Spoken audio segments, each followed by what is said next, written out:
it away. We should be good. Hello, good afternoon or morning, and welcome to yet another marvelous episode of Lorebeards. And this time it's going to be particularly good because we are finally getting round to one of those factions that's not only neglected by us sometimes, but has been neglected by Games Workshop as well at various points. After all, the Beastmen didn't even get an 8th edition army list. We are, of course, today turning to those predators from the forest, the Beastmen, in particular, Malagor, the Dark Omen, who's going to be stomping free from the forest to hopefully reveal all of his secrets through the course of the next however long we take to finally get through it all. No, I'm not saying that we are known, perhaps, for managing to talk at some length about these things, but today is going to be no different. I'm actually really looking forward to this one, and not just because we can finally get down with the good old Crowfather himself. It's because we've kind of skipped the Beastmen, as I think back in all the various things that we've done over the course of the last, wow, it's been quite a few months now. How long were you doing this now? We must be nearing... Almost, I think we're about, God, I want to say we're at like 8 months? Yeah, something like that. Somewhere in that ballpark. Right? Yeah. Right, before we go, though, I do have one other thing to say, because we have a particularly fun stream coming up. Well, depending on where you are, it's tomorrow or another day after that. We're going to be doing a big versus stream where good old Sotek and I are going to be having a, let's say, a competition, as we both take one side or the other for one of the special characters that we have discussed in our previous streams. In particular, we're going to be going over good old Malekith stroke Malarian, and I am very much going to be fighting his side. Oh, yeah! And on the other side, we'll be having Cetra the Imperishable, who, by the way, will be perishing. And we're going to have a good old discussion about not just which one of these characters who will win. Not just that. We're also going to be discussing what it actually means when we say who will win. Because the most common thing to do is say, well, he's got weapon skill 7 and he has got weapon skill 8. No. Yeah, it's gonna be a we're nerd fight. doing that. Nerd fight. We're going to be having a big, proper fight. And that also means discussing everything that they can bring to the table. And as we both know, both Cetra and Malekith have got entire empires behind them. So that's going to make part of the discussion as well. And I can't express how much I'm looking forward to that, because it's going to be proper crazy. And that will be starting at, in UK time, here we go, 12 a.m. on Tuesday. Now, I know that time may sound a little bit odd, and many of you who are on the UK side, like me, may go, what the bloody hell? You expect me to be up at midnight? And the answer is, yeah, come on, get your finger out. we're punishing you. I don't know why, but we are. So yeah, it's going to be at midnight on Tuesday morning, or midnight after the Monday tomorrow, and that will be, I don't know, what time's that for you? That must be around about 6, 7, somewhere around there. Yeah, it's 6 p.m. 6 p.m. There we go. 6 p.m. That you're on mid Atlantic. I don't know what time you're on. I always get confused with American times. Easy, Central. Right? There we go. That's super easy. One. The only one that matters. So that will be tomorrow stroke the day after, depending exactly where you are. And I'm really looking forward to getting into good old Malekith's boots. Yeah, and indeed, granted, it's gonna be a little experimental, but there is gonna be like audience participation and a bunch of other things. We're really excited about it. I think we've cooked up something pretty cool. Y'all will like genuinely be able to change how the matchup will go. So if you want to, like, Malekith's winning, represent and all that stuff, make sure you Malekith's winning. Yeah, sure he is. just like he won at becoming Phoenix King. Yeah. Hey, dude, seriously, too soon. Anyway. Right, so I'm going to actually start on Malagor with something that has literally nothing to do with Malagor. Sounds about right. But it sounds about right, doesn't it? But it is related to what we've just been discussing, and it's sort of related in that the first thing I'm going to say about Malagor is not complimentary, and it's a simple one, and it's one that constantly bugs me about some of Games Workshop's naming practices, and that is, I don't know what to call my character. What will I call it? I know. I will take the trait of the character, a gore, and I will add bad. Yeah, I was going to say, isn't it just Bad Beast is literally his name?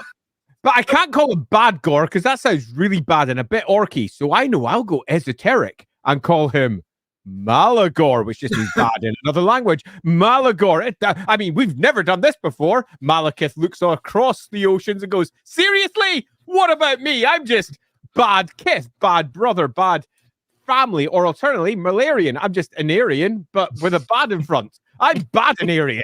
Seriously.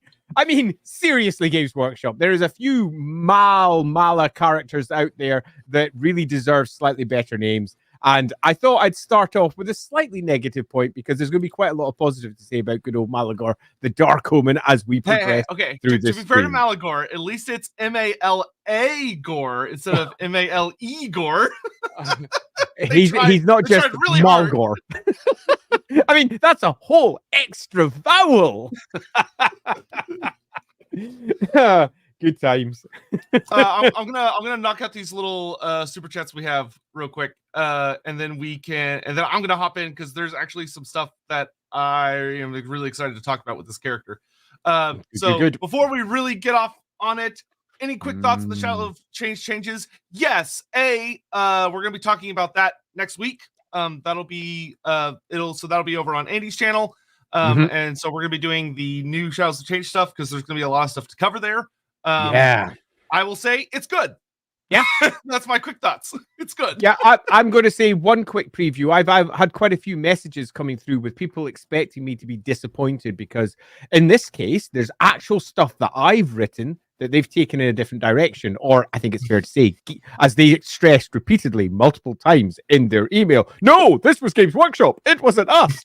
But regardless, certain things that I've written have been changed, and that's not something that bugs me or stresses me out or makes me go, why would they do that? Quite the opposite. It just makes me go, Warhammer's dynamic. It's a constantly evolving and changing setting. And I really quite like most of in fact, maybe even all of the changes. It looks super fun. So very much looking forward to diving into that next week. Of course, I will dive into it properly next week when we discuss the things that have changed, and I'll explain what has changed and what implications that has, because that's half the fun of it. But simultaneously, it not only doesn't bother me, it's not only something expected, I actually actively like it because it shows how Games Workshop is moving in different directions, and you can pick apart what that means if you desperately wish to do so. Yeah, and I do agree very much with Andy. It's been kind of hilarious watching CA be like, "We have a gun to our heads, please don't blame us. It's not our fault." Poor bastards. Yeah, that blog felt like heavy damage limitation. Yeah. Oh no! Tap tap tap tap tap. What are Andy's thoughts on Thrones of Decay? We'll talk about all that kind of next week kind of stuff. But Tarmacon, who doesn't like Tarmacon, should be good. Would Super Saiyan Malagor be called Malabestigor? Sure, why not? That seems to be it wouldn't surprise me. Yeah, it wouldn't surprise me at all. And then Tarmacon must rise the throne of chaos beckons. It does. Looking forward to that. Hopefully, sometime this spring. And then, why does GW have a fetish for giving out dumb names? Who knows? It's for someone who role plays. Because one of we have discussed more than once, role playing has been the thing that I've both worked on most, written most, and done most over the course of my many years of gaming. And for someone who role plays, the names can sometimes be a complete mood killer. When you're saying something particularly spooky or something particularly awful, and then you suddenly bring up, and of course, this horrendous book is written by Necrodomo the Insane, and someone goes, really? Yeah, who? I mean, seriously, that's the name. I mean, did you make this up, Andy? Because if you did, I am going to give you a serious, hard stare. And I'm like, yeah, no, that's just Necrodomo. And particularly interesting, I find it at least, is when you're introducing new people to Warhammer. People who have been playing it for a long time tend to just kind of ignore the names, get used to them.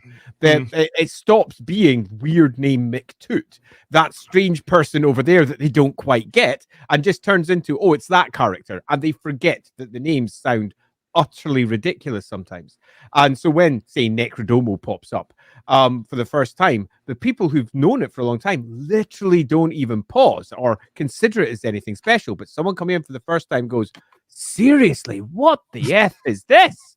Is that a thing? And you're like, yeah, oh, yeah, you're right. I guess it is, yeah. That's stupid. Yeah. Okay, let's just not go to the Lizardmen and some of their I know. names. I'm just Let's sitting just here thinking, like, move on swiftly. Tic-Tac-Toe and Croak and all those other guys. Yeah, totally. I mean, Malagor is, as these names go, at least it's vaguely hidden. And Malagor is not that bad as names go. It's, however, deeply unimaginative. It's basically just bad gore. Yeah, well, yeah, and you've got the other major antagonist of Morgor. Yeah, tried real hard. Anyway, so getting into the actual lore behind the name. So as Andy kind of mentioned about earlier, Malagor for me is a really, really, really fun character. One of the things that's kind of interesting about the Beastmen, generally speaking, when you're looking at Warhammer Fantasy, is often they're not given a lot of agency. They tend to be a race that sort of, they've always kind of been the redheaded stepchild of Warhammer Fantasy, where they didn't get as much attention as they frankly deserved. And there often were cases where they would just kind of yeah, there are often just cases where they don't really like seem to intentionally really do things.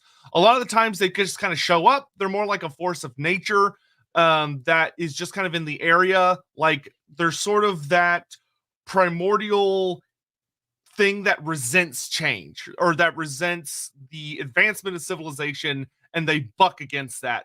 But other than that, they don't really like have a lot of schemes. They don't have a lot of overall goals, or they should, but they often are not given that kind of attention. Even when you're dealing with some of the really big bads like Morgor the Shadowgave, he's a little too insane to really have a overall plan. He's kind of more like a really, really, really scary, fucked up moth that's drawn to the flame that is godlike entities, as opposed to a actual thinking creature. And then you have like, others like Tarax, who's just kind of a minotaur that's just going to destroy everything that's in front of him. But then we get characters like Malagor. Malagor, when you're looking at the Beastmen race as a whole, he is the architect.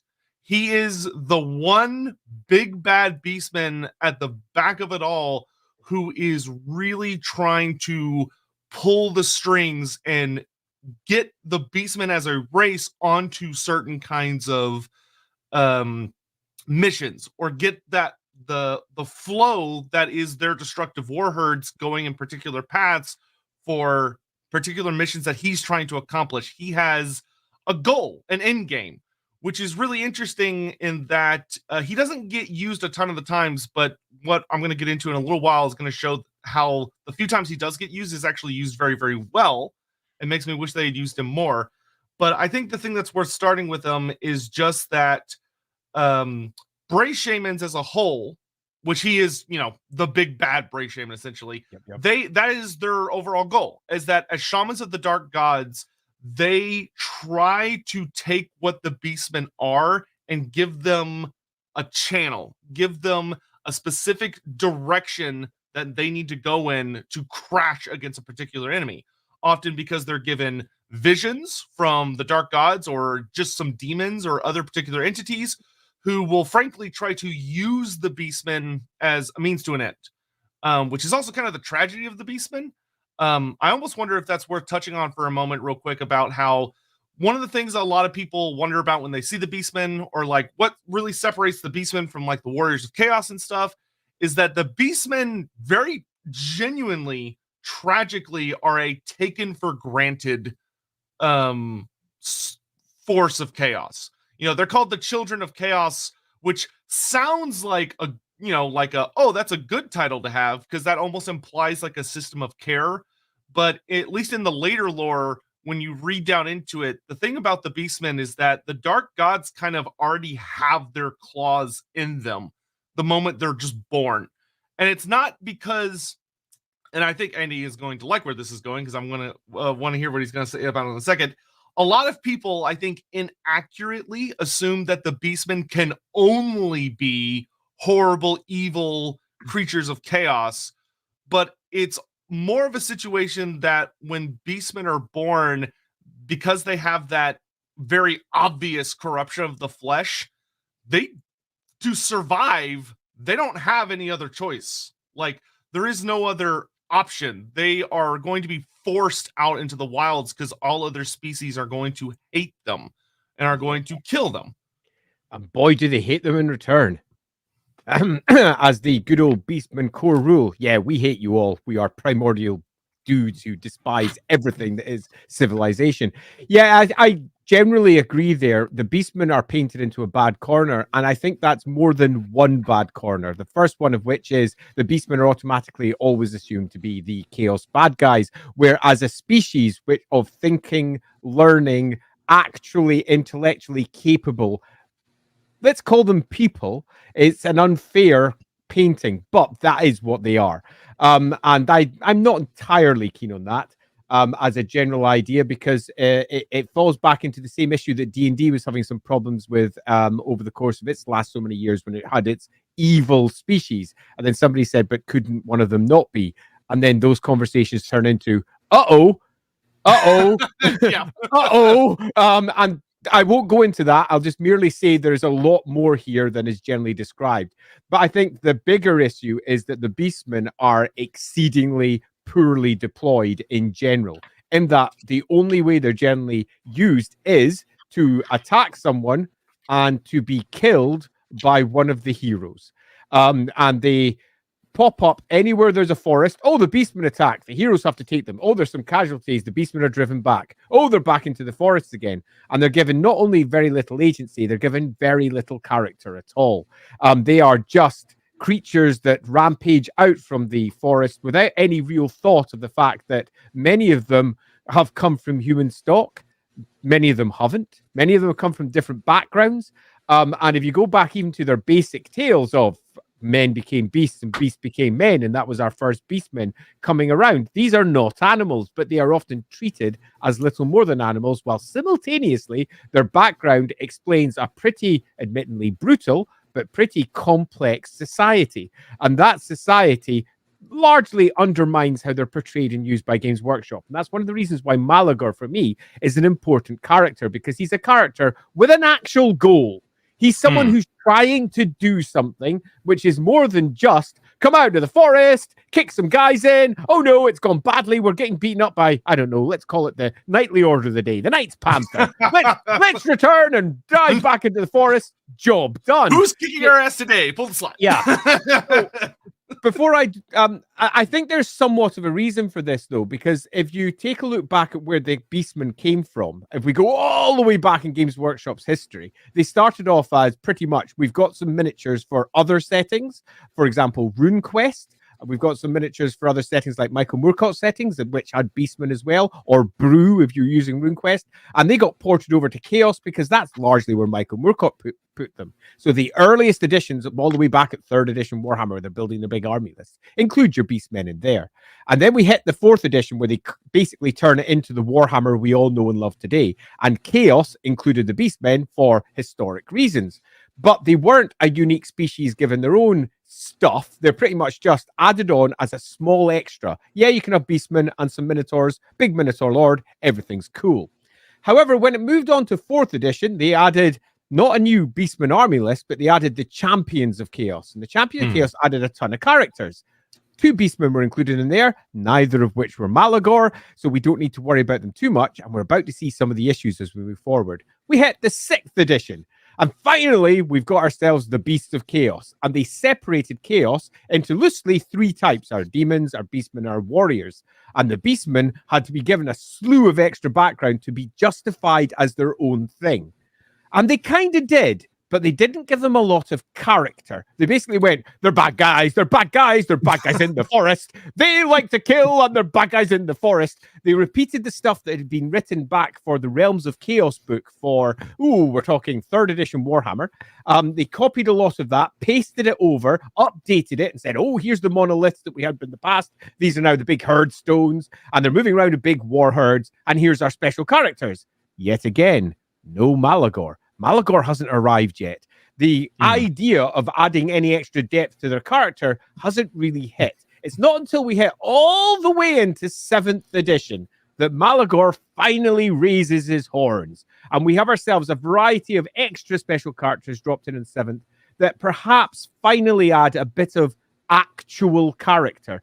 And while some may say, what about, and there are some special characters in the past who do have characters, they were very much representations of what the Beastmen were, not what the Beastmen could be in different iterations, as in different stories. Their history doesn't exist. The Beastman history is nothing more than, in the beginning, man became beast and beast became man. Chaos! And then they lived in the forest for a very, very, very, very, very, very, very, very, very, very, very long time. And sometimes they come out of the forest and they kill people. Sometimes they're in the forest and they just rule in there and they kill people. That's their history. They don't have moments, say, 5,000 years ago, this beastman did this, bound people together, threatened this area. Because of that had political ramifications in those other areas. Their history is given short shrift. And that's one of the reasons why their characters are somewhat basic. And they kind of are, which is why when 7th edition finally came along and Malagor was there, I remember reading it for the first time going, this is nice, a new character. I wonder what they'll do with him. The answer was sadly nowhere near as much as I would have liked, because when 8th edition came around, no Beastman army list at all. So no extra detail. It wasn't really until we hit the end times, and maybe a White Dwarf article here or there, that we see Malagor pretty much do anything of note. And it's a bit sad, I think, because the characters we'll describe, it's kind of cool. Get one big moment in 8th edition, but it's in a different army book. Because he does he features in the Wood Elf army book as Mogruk the Crow Fiend, I think is what the Wood Elves call him. Which we will get into that particular story in a little bit. We certainly will. Because it reinforces what kind of makes him a pivotal character. So with all that in mind, one of the things that I would like to kind of explore here on the stream a little bit, because when it comes to dealing with the Beastmen, is that I don't think Games Workshop, the writers necessarily intended it by any means, because the Beastmen don't tend to be that level of depth explored. But when you're looking at like the 7th edition army book and some of the later writings that were edited either through the role play or just through little Black Library stories, there are a lot of really interesting hints that sometimes there are different kinds of Beastmen or Beastmen focusing on things that you wouldn't necessarily expect. Like 7th edition mentions that there's a type of Beastmen called Doe, which are female Beastmen that are not violent. They're actually known for being very shy, staying away from people, and generally just trying to kind of mind their own business. And granted, I wouldn't say it's all female Beastmen, even though the wording kind of suggests that, but it has a very interesting concept of being like, not all Beastmen are these horrible, bloodthirsty, monstrous things.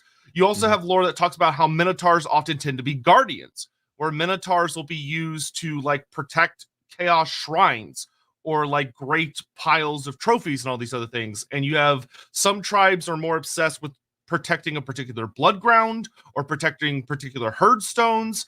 And some are full-on malanthropes, where they just hate humanity. And you have your individuals like Kazrak, the One-Eye, who are very motivated to deal with one particular group of humans. But then in the midst of all this, you have, of course, lore about the Bray shamans trying to direct the Beastmen.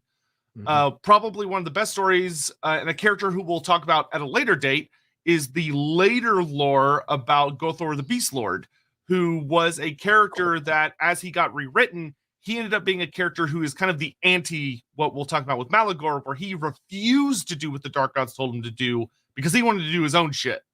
And that ends up getting him killed in the end. So what makes Malagor very, very fun is that Malagor represents a will like an actual fun intellect, in that we have a character who his driving motivation, the thing that really gets him going and is unique about him, is that instead of hating civilization, instead of hating a particular group of humans, Malagor hates gods. Yeah. Which is really different. Like, it's a very high level thing to hate. Most beastmen are not going to be bothered about that. They're more bothered about reclaiming the blood grounds, which are like basically just everything, and returning the world to kind of the old days of savagery in the forest, and however good of a beast you were at hunting and surviving and killing, that is all that mattered, instead of having this civilization that taints the wilds, which is something that Age of Sigmar has done a better job of telling from kind of more interesting perspectives of how civilization isn't always a good thing, whereas Warhammer Fantasy kind of tended to treat it like it was always a good thing. Yeah. But what I love about Malagor is he is a character that is very, very specifically written to focus against that. He hates the gods of men. He hates all gods, but the gods of men in particular drive him to fury, where he goes incredibly far out of his way to always focus on destroying temples or sacred sites and defiling them. That's the really, really big thing about him that is also unique. He's not just there to destroy it.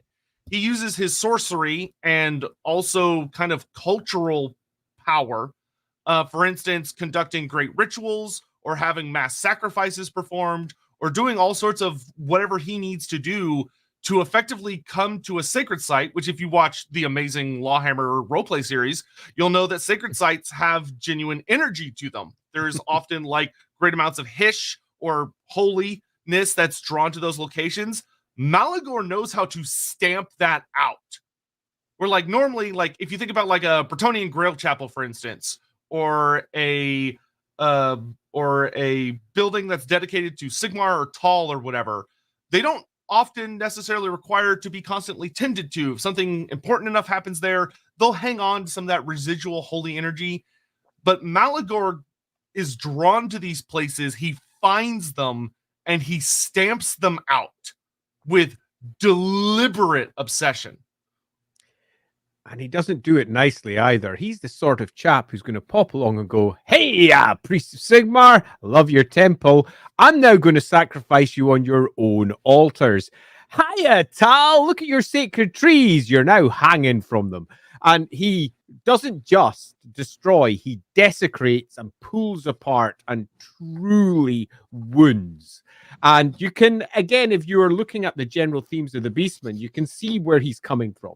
In that the general theme of the Beastmen is the idea of civilization on one side and let's say anarchy and chaos on the other, if we want to go for the small c chaos.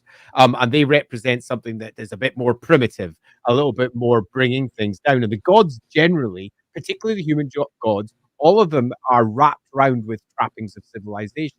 All of them in their own way are building the society of, in this case, humanity.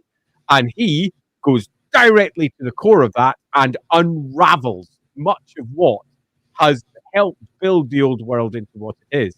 After all, if you look back to its most ancient myths, almost all of them are about the gods sitting there at the beginning of time, providing them with access to elevated technologies, to knowing how things should work, to morality, and understanding how they should act as people. And even the most unlikely gods, ones that you might look at and say, well, what's this human god doing that's exactly to do with, say, civilization? They are all working within the fabric of society that humanity builds. And it is these connections that various temples build that Malagor in particular is tearing down. And through doing so, he's tearing out the heart of human civilization. And I think that that really speaks nicely to the overall character of the Beastmen, while simultaneously doesn't fall into the same trap of being the same as every other one, which is, I am a rampaging beastman. Look at me go as I chase after this thing I hate and kill it. This thing is a bit more developed. He has a reason behind what he's doing, and that he is actually doing something that is slightly higher in purpose, and it is also something that makes an enormous difference. And this is something that I think several of the other characters could have had perhaps a little bit more detail or at least personality added to them that sort of reflects this as well. Yeah, I really quite dig Malagor and exactly where they place him. Particularly, he's got some pretty cool special rules as well. I hate to play against him, by the way. We've got a lot of these super chats coming in, so let's get caught up on these. Start up with Cole right at the very top there. You have Moloch Slugtongue, whose name after Moloch, the bull-headed fire god, with the actual fire bull, is given the very original Tar plus Ox. Tar Ox, 100% original, definitely not a terrible name. Hey, agree? It rolls off the tongue well. I will give them credit for that, though it does sound like someone was in an office and went, "What about Tarx?" And someone went, "Yeah, that sounds great." Hello, this is Malagor. Here's my cousin, Malifigor.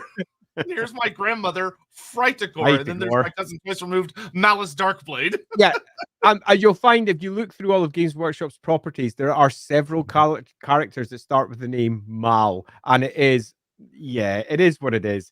Let's pop over to the Singe Meister. Who ranks higher on the Chaos pecking order, Beastmen or Famir? Also, in part thanks to you two, I've fallen off the plastic crack wagon and I'm now building up some Kroot and Flesh Eater courts. Our condolences. But Soz. Yeah, I would say based on the writings we have about like the modern lore, the Beastmen tend to be treated better than the Famir, as far as like the Dark Gods view. The Beastmen are a race that are active and are useful puppets, whereas the Famir are often come off as truly discarded, where they no longer even get to play a role, and they are past the point of being, shall we say, they're past their heyday. They are a dying race in a lot of ways. Where most of the stories you'll read about them are you're finding their ruins or like their great fortresses where there are carvings about them and ancient legends, but they are not nearly as prevalent in the world as they used to be. The Beastmen are a growing force pretty much all the time. And while most of them are just fodder for the Dark Gods, sometimes there will be individuals like Malagor or Tarx who will ascend to being useful enough that the Dark Gods genuinely start to reward them.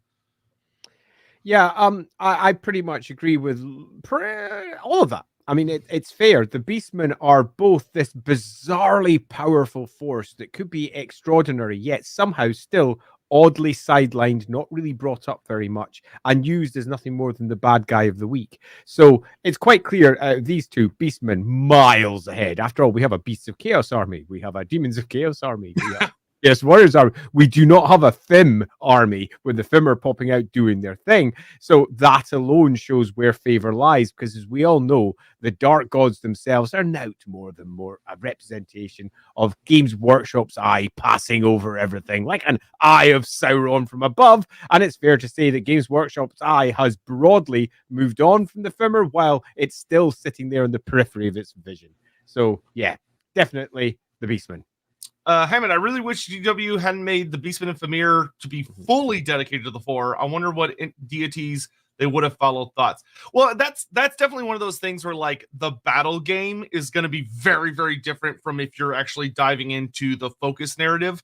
And it's actually like one of the things I like about Age of Sigmar is that in Age of Sigmar, they did remove the Beastmen from the four greater powers, which makes the Beastmen substantially more interesting. And actually does a better job of explaining why they're so separate from like the Slaves to Darkness, because the Beastmen are not Slaves to Darkness. Now in fantasy, that's not the case. They kind of still fall under that Slave to Darkness banner. But even then, it's better to have like, oh, there might be a spirit of the forest they worship who is, you know, a spiritual entity from the ether, but it's not necessarily one of the dark powers. Or they might worship a demon that has manifested among them, or maybe a beastman that has ascended to demon princehood, which really shouldn't be out of the realm of possibility, that they worship and whose will they try and enact. There should be countless, thousands of entities that they would consider worshiping, which, to their credit, the old world is brought back. The concept that there is like an almost infinite chaos pantheon. That the true chaos with the big C is just the 4 big ones. Yeah. So I don't know if they're going to do it, but they have a really good chance now to make the Beastmen substantially more interesting. Like I already like some of the new lore in the old world where it talks about like the Beastmen we have now are simply kind of the creatures from that craziness when chaos first came to the world that kind of survived those eras and have risen to the top. You know, they're the best of all of that insanity that happened that managed to survive and procreate and breed into a more stable species that has survived all this many years later. And hopefully they explore that well. I think they've done a marvelous job of it in Age of Sigmar, where like the Beastmen have a culture and they have their own like unique religions, their own unique myths and stories that they tell. Hopefully that will reflect into the old world as well. Yes, to all of that. The Beastmen, as it currently stands, are led broadly by the battle game. And you tend to find that the species that are led by the battle game are the most constrained because the battle game doesn't require depth. What it requires is lots of cool adjectives that make you go, well, that thing fucking rocks. And it generally requires that sort of sense of good guys and bad guys. There's certainly a level of moral grayness. There's an uncertainty as to who really are the good guys and bad guys with many of the armies. But at heart, there's no uncertainty at all. We all know. And they tend to dial everything up to 11. Where if we move over to the things that have been led by, say, the role-playing game, they tend to not just have shades of grey, they have multicolored hues where they might express in many, many different ways. You'll find one community thinks one thing, the next community thinks the next thing, and the next community after that has, again, a completely different view. And the ones that were first created in the role-playing game tend to have a great well of depth that can be drawn upon to give you different ways of expressing them. But those that have come just solely from the battle game tend to be far more rigid, and Games Workshop, who are very keen to enforce their IP, and that, i.e., what they're trying to do is reinforce the stories that their army books tell, for example, they will say anything new that's coming along, I'm not entirely sure that fits what we already have. Where if it came from the role-playing world, all of that grayness is already there. And they go, yeah, I see where that came before. I can see why you're going in this new direction. Away you go. So you tend to find that the ones that were created with the battle game first are the ones that are most restricted and often come across the most simple. And Beastmen have very much fallen into that particular category, sadly. Yeah. For me, at least. No, I would agree. Phil, I always felt that the Beastmen were in Games Workshop's most original creations. I haven't seen anything quite like them in most of the fictional settings I'm aware of, perhaps even unique in the Skaven. I will say that from an objective standpoint, no. Yeah. Rather bluntly, Beastmen are just lifted from other settings. The Skaven are not. The Skaven are one of the few incredibly unique things from Games Workshop's broad catalogue of factions, species, races, et al. The Beastmen, by comparison, are pretty much a lift from RuneQuest, the Brew. And if we go over to, say, Michael Moorcock and his Beastmen and Chaos, in fact, all of Chaos is lifted from Michael Moorcock's book. Even the 8-pointed star of Chaos, the Chaos gods, the different hierarchies of princes and such like sitting inside Chaos, all comes from Michael Moorcock, including the concept of mutation, Beastmen, and the idea of humans becoming beasts and beasts becoming humans is basically what happens to the Chaos forces as they go out and they start off all as one species and they become something different as the change is wrought upon them. So the Beastmen, sadly, very much not unique, but they have moved into a slightly different position because by comparison to their sources, they've gained their own culture. I'd say the Brew over in RuneQuest have a far deeper culture because they've been given more space, and I'd argue that the Michael Moorcock ones are far more chaotic because they go all over the place with mutations, unlike the far more stable Beastmen. So they've got their own niche that they've created, but ultimately, Skaven are almost certainly a much more unique species. But thank you for the super chat, and I do love the Beastmen a lot, and they have become very cool things. And if you read the Black Library books, especially, you get a lot of that Michael Moorcockness, where like they don't tend to look just goat-headed; they're usually like a complete mess of things, which is fun and cool, and also super spooky. Like hell, go check out like the first Gotrek and Felix story ever written. Has some pretty wonky Beastmen in it. I Hey, miss man, Nash. a follow-up. Also, how different do you think their culture would have been? Do you two think it would have been much different? Yeah. Yeah. Yeah. Yes. Loosely speaking, there is a very obvious tie to a god such as, say, Tal, the great horned god. Not only does that make sense as a point of worship, it makes sense spiritually in the Warhammer world as well, because there is a great god of the forest that is associated with wild beasts, and it has great horns. It is almost pregnant with possibility. It almost feels like it should happen. Like there should be some stories of some beastmen that have effectively defected and now worship Tal, who they don't perceive as a human god at all. They perceive as a god, a great spirit of the forest that very much manifests through them. They are better representations of Tal than any human is. And I think there's definitely something that could have been teased out. After all, it has been thousands of years. It's not just a couple of years that the Beastmen have been kicking around, say, fumbling about in the darkness, reaching out to Chaos because no one else will listen. The other gods will listen because the other gods, I mean, it's material stuff. They don't really care that much. So I do feel that there's something there. Yeah, I would say that would be very true of like the Beastmen of the different continents as well. Like I could definitely see the Beastmen of Nagaroth developing a strong affinity for Rema, the Savage Huntress, who's one of the Elven gods. Where I could see them kind of like how they've always sort of had the lore of like Cain, the Bloody-Handed, is worshipped by some humans in the old world, even though their understanding of it is not the true Elven understanding, but they still worship Cain.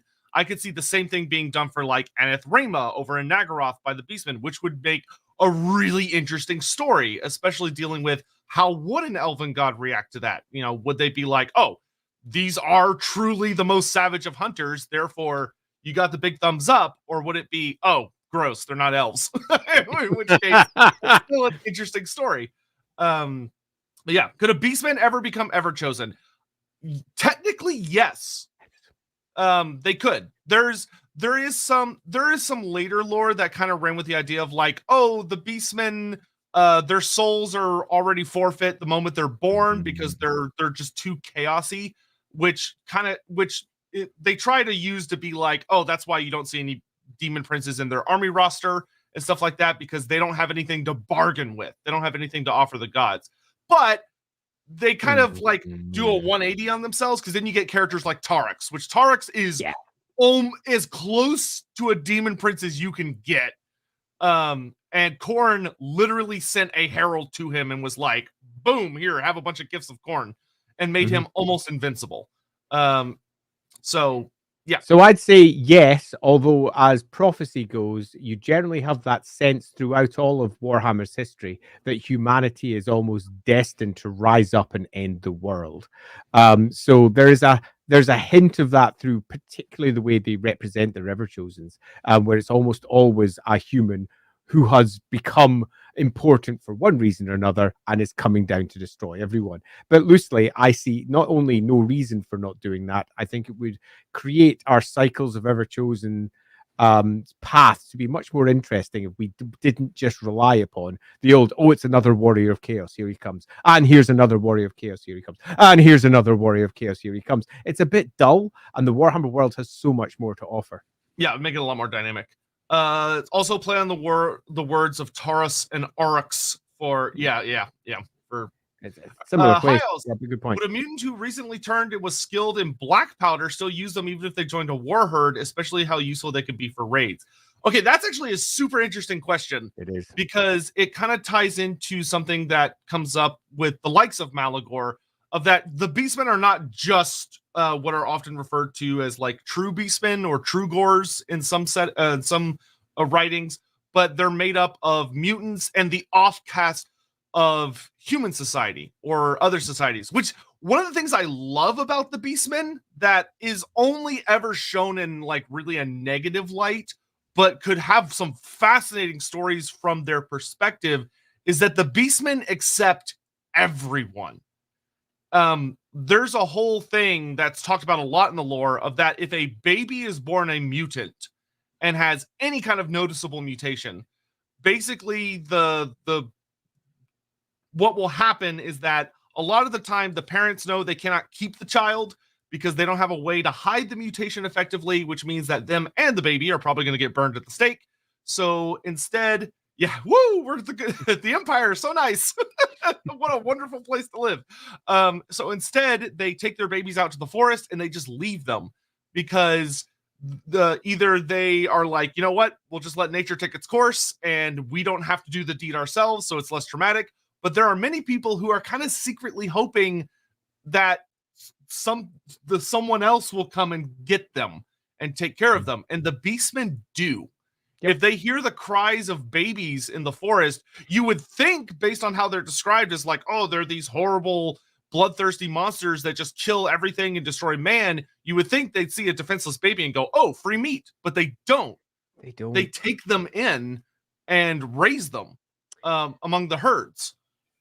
And it's such a point of culture and society that they tend to forget. I mean, the army list very much focuses on pretty much true beastmen. That's it. They don't really spend any time elsewhere. But you find again and again, both in licenses and occasionally short stories and elsewhere, the alternative pops up. I remember having a discussion with the folks over at Fat Shark about one of the videos they were making for the they made that amazing Beastman video. Yeah, the Magic DLC. Yeah, the Winds of Magic DLC. That's exactly what I was going on to. And cut a long story short, child comes back, kills everybody. He's now a Beastman because he got left out in the forest. I won't spoil it. Go check the trailer out. Kind of did spoil it. And it's lovely. And that's a core part of what the Beastmen are. And it's often forgotten by the Beastmen army list completely, where they very much characterize the Beastmen as just the children of chaos who are the descendants of those who mutated ages ago. They live in the forest. They kill shit and stuff. Yeah, that's them. That's it. We're done. And all the potential for mutation, the potential for their populations integrating with and oddly properly integrating with the human populations that they live beside. There is a society there, and there's give and take. And the army list projects them as only pretty much give, and that give is an axe. Where in truth, there's children going one way, there's herds moving through and picking these children up. There is certainly levels of community going on that is weird, and some of those human populations are going to have direct connections with the passing herds, some of which will almost certainly want the herds to pass, so they'll provide not just children, but offerings. There's a lot of society going on with the Beastmen that is just bluntly ignored. And that is, I fear, one of the biggest mistakes with the Beastmen. And that's that they have presented them as walking, talking, black and white bad guys, while simultaneously trying to tell us that, no, they also do this and this and this and this, all of which speak to a bigger, deeper culture without ever examining it, not even in a lovely little side box in their army lists. It's pretty much mostly forgotten. Yeah, honestly, the Black Library books do a lot of the heavy lifting when it comes to trying to make the Beastmen more dynamic, more interesting. Like a good example, if you ever read the Knights of Bretonnia series by Anthony Reynolds, the first book features a Beastman character as the main antagonist, and it's sad. Like, it's not like oh, look how evil and horrible this thing is. No, it's really depressing because it kind of shows that, like, if humans were not as like about mutation, that there could be a relationship between humanity and the Beastmen, which honestly should probably exist in some little small out parts of the world. Like Andy said earlier, the idea that a Tallite Beastman would make some kind of synergy with a nearby groups of humans, which would then be something they would have to keep secret from the outer world, would make for an awesome story and would make a lot of sense within the Warhammer Fantasy universe. Absolutely. And we all know what would happen to those. They'd be burnt. It's great. Where the next steps towards civilization and development, bringing the Beastmen in rather than excluding them, would almost certainly help resolve things like the incoming end of the world. But no, they don't do that. They exclude them, they other them. And it also, just to go on a slightly different tangent, brings to the fore the core story of what the enemy within was going to be when we were popping over with the mutant edict. If you don't know what that means, it means that Karl Franz at one point in his long reign says, you know what, mutants are legal. And there's a big long discussion about that inside that adventure. But that adventure really doesn't but it really doesn't dive into the complexities of it, because the actual story behind it is bizarrely and unexpectedly positive. And most people immediately, their gut reaction is, well, this is wrong. We must burn the mutants instead. So there's a lot there. And Still Loading says more gunk or whatever such, still better than Malagor. You know what? That's not too wrong. Hey, Laughing God, at work. So I'll have to watch this later. That's a shame, Laughing God. While you're watching it later, hi, later. You guys rock. Oh, yeah, thanks. Love the Beastmen. Me too. Would there be any Beastmen that come to the realization that Chaos doesn't care about them and reject Chaos? I think the answer is absolutely yes. But then where else can they go? Because not only does Chaos, because Chaos also accepts them. For all that acceptance is pretty horrible, it does accept them, where the societies that they live amongst and between does not accept them at all. So the Beastmen are in a pretty poor place, the poor sods.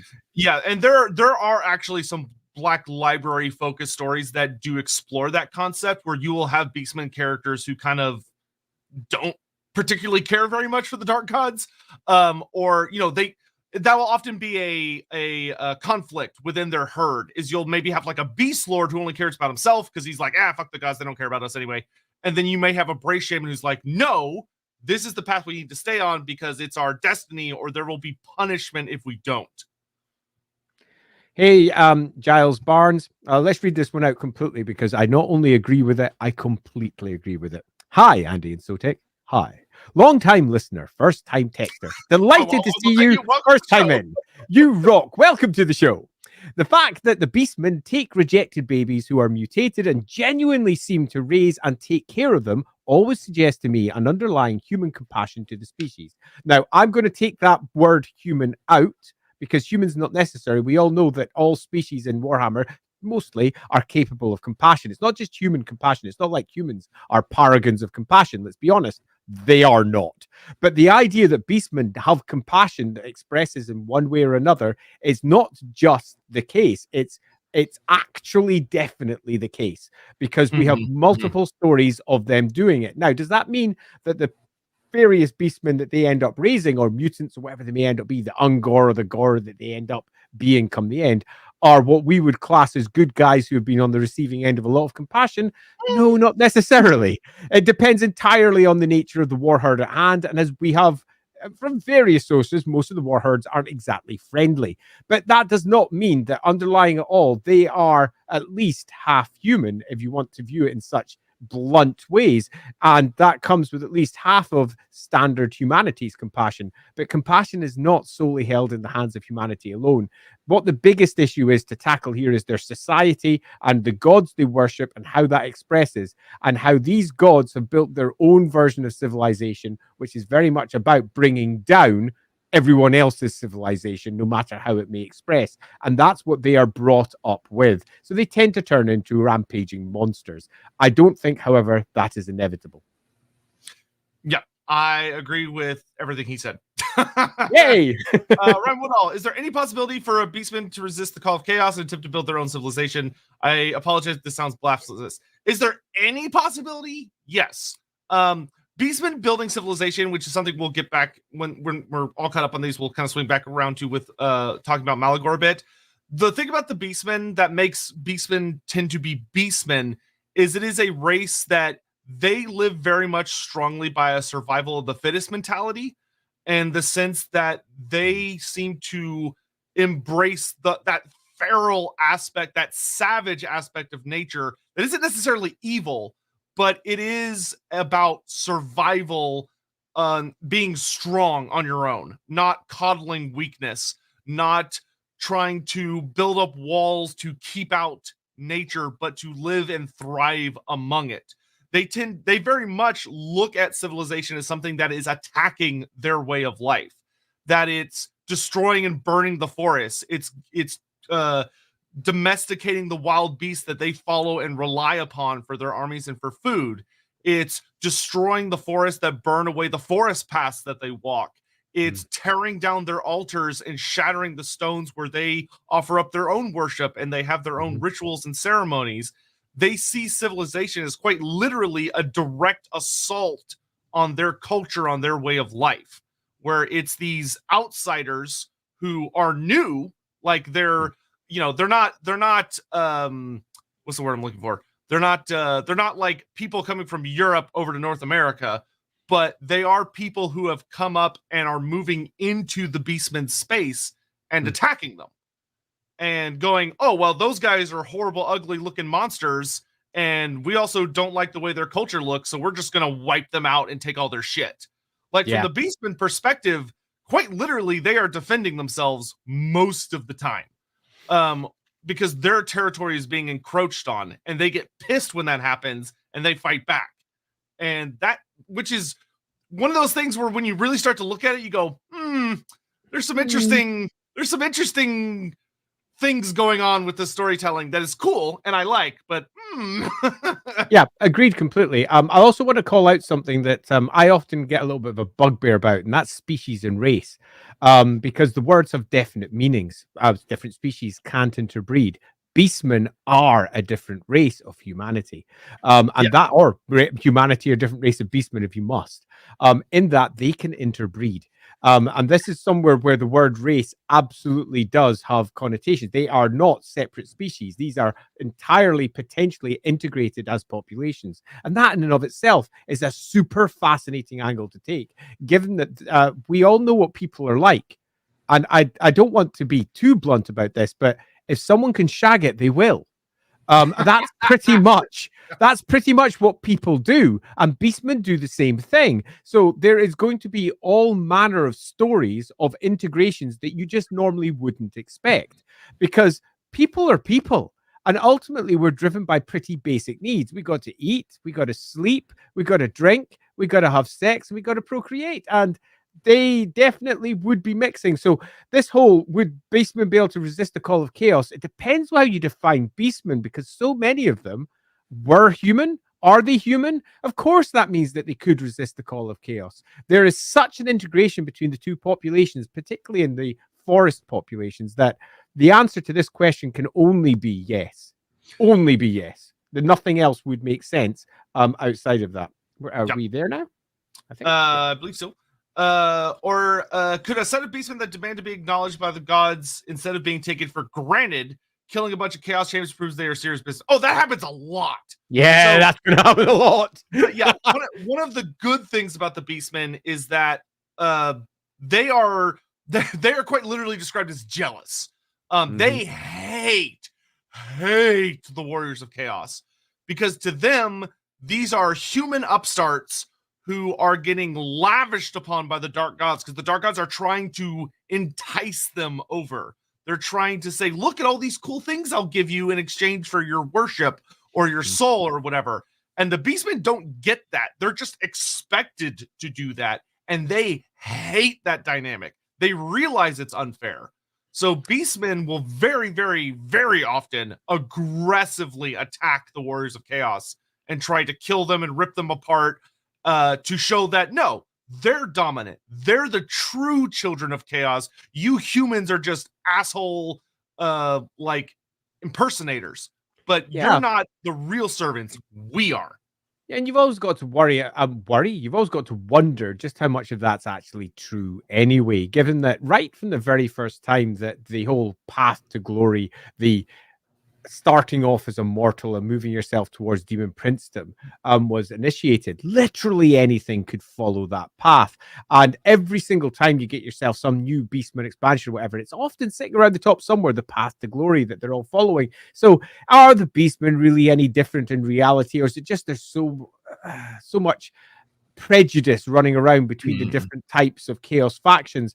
There could be lots of answers here, so I wouldn't try to dig a hole and then jump in it and say it's only this hole, no other hole works. There's almost certainly going to be a lot of variety out there in terms of how it actually manifests in practice. Yeah, and there are some beastmen that see the warriors of chaos and go, oh, these guys are clearly favored, we should work with them, or oh, they hate the same guys we hate, let's work with them. But there are a pretty hilarious amount of beastmen that go out of their way to attack warriors of chaos. Hey, Chipmo, I am sad for you. Oh, love you guys. Chipmo, hope you'll get better soon, my dude. Our house has been cursed with the corruption of COVID. Damn you, Nurgle. Get away from Chipmo. We are not impressed. Hey, Hammond.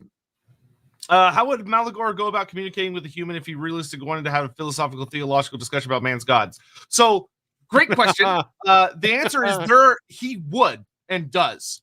Malagor Malagor is full on the villain that comes in, and there's like a city with a building dedicated to Sigmar, whether your church or your temple or whatever, and he shows up with his war herd, or if it's isolated just by himself or whatever.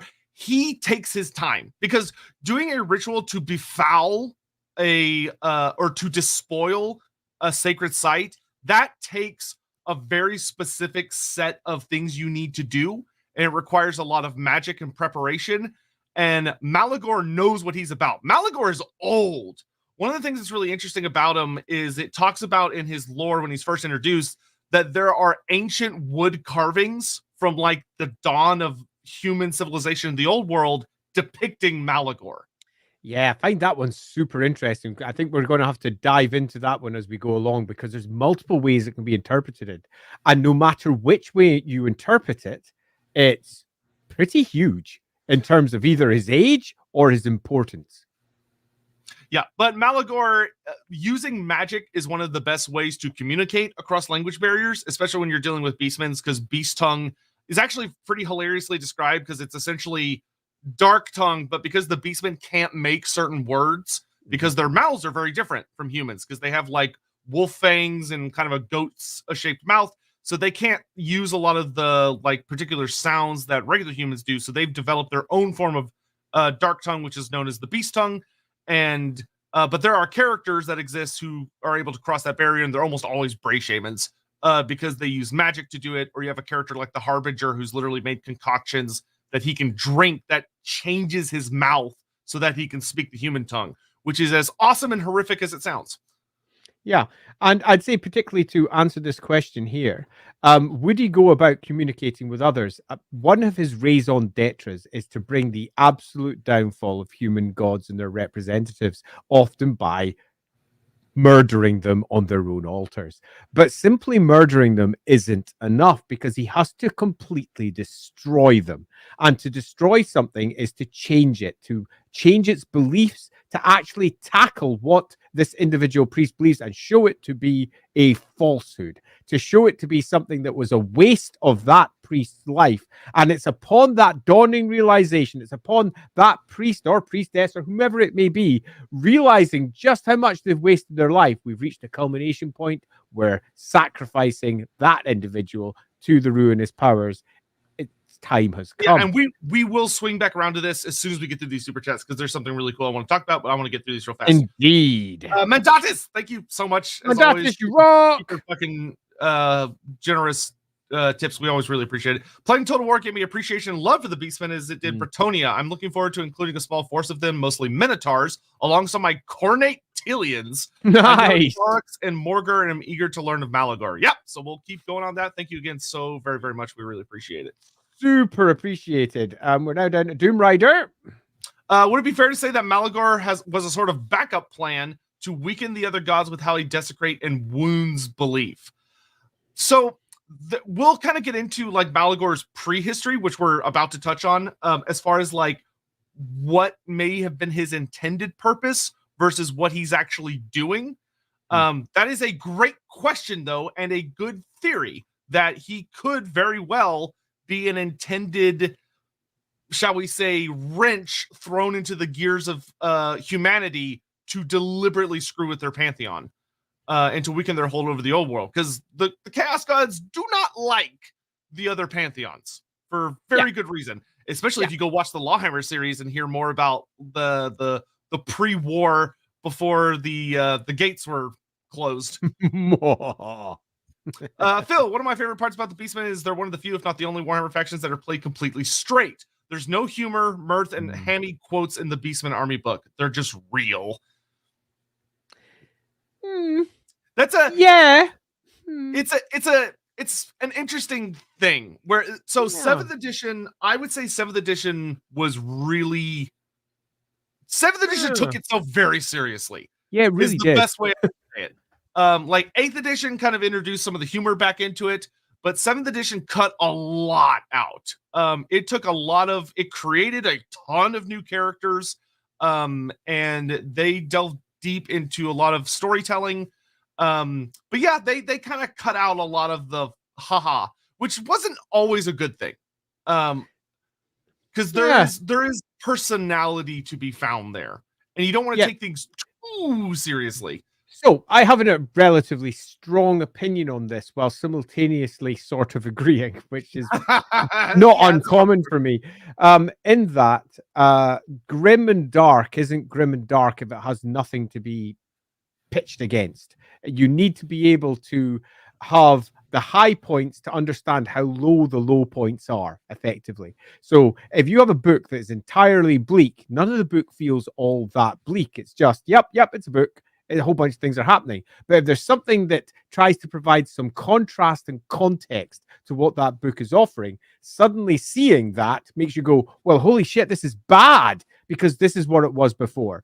And I think that to a degree, there is a certain amount of that in the Beastmen army list. If you take the very first one, Beast of Chaos, it pretty much opens with I can't remember the exact quotation. It's something like, and man became beast and beast became man. And you got that double page spread of all of the mutants forming. Really one of the art. One of the spines coming right out of his back. And then that piece of art was duplicated in the 7th edition as well, when it was dropped down to just a half-page image.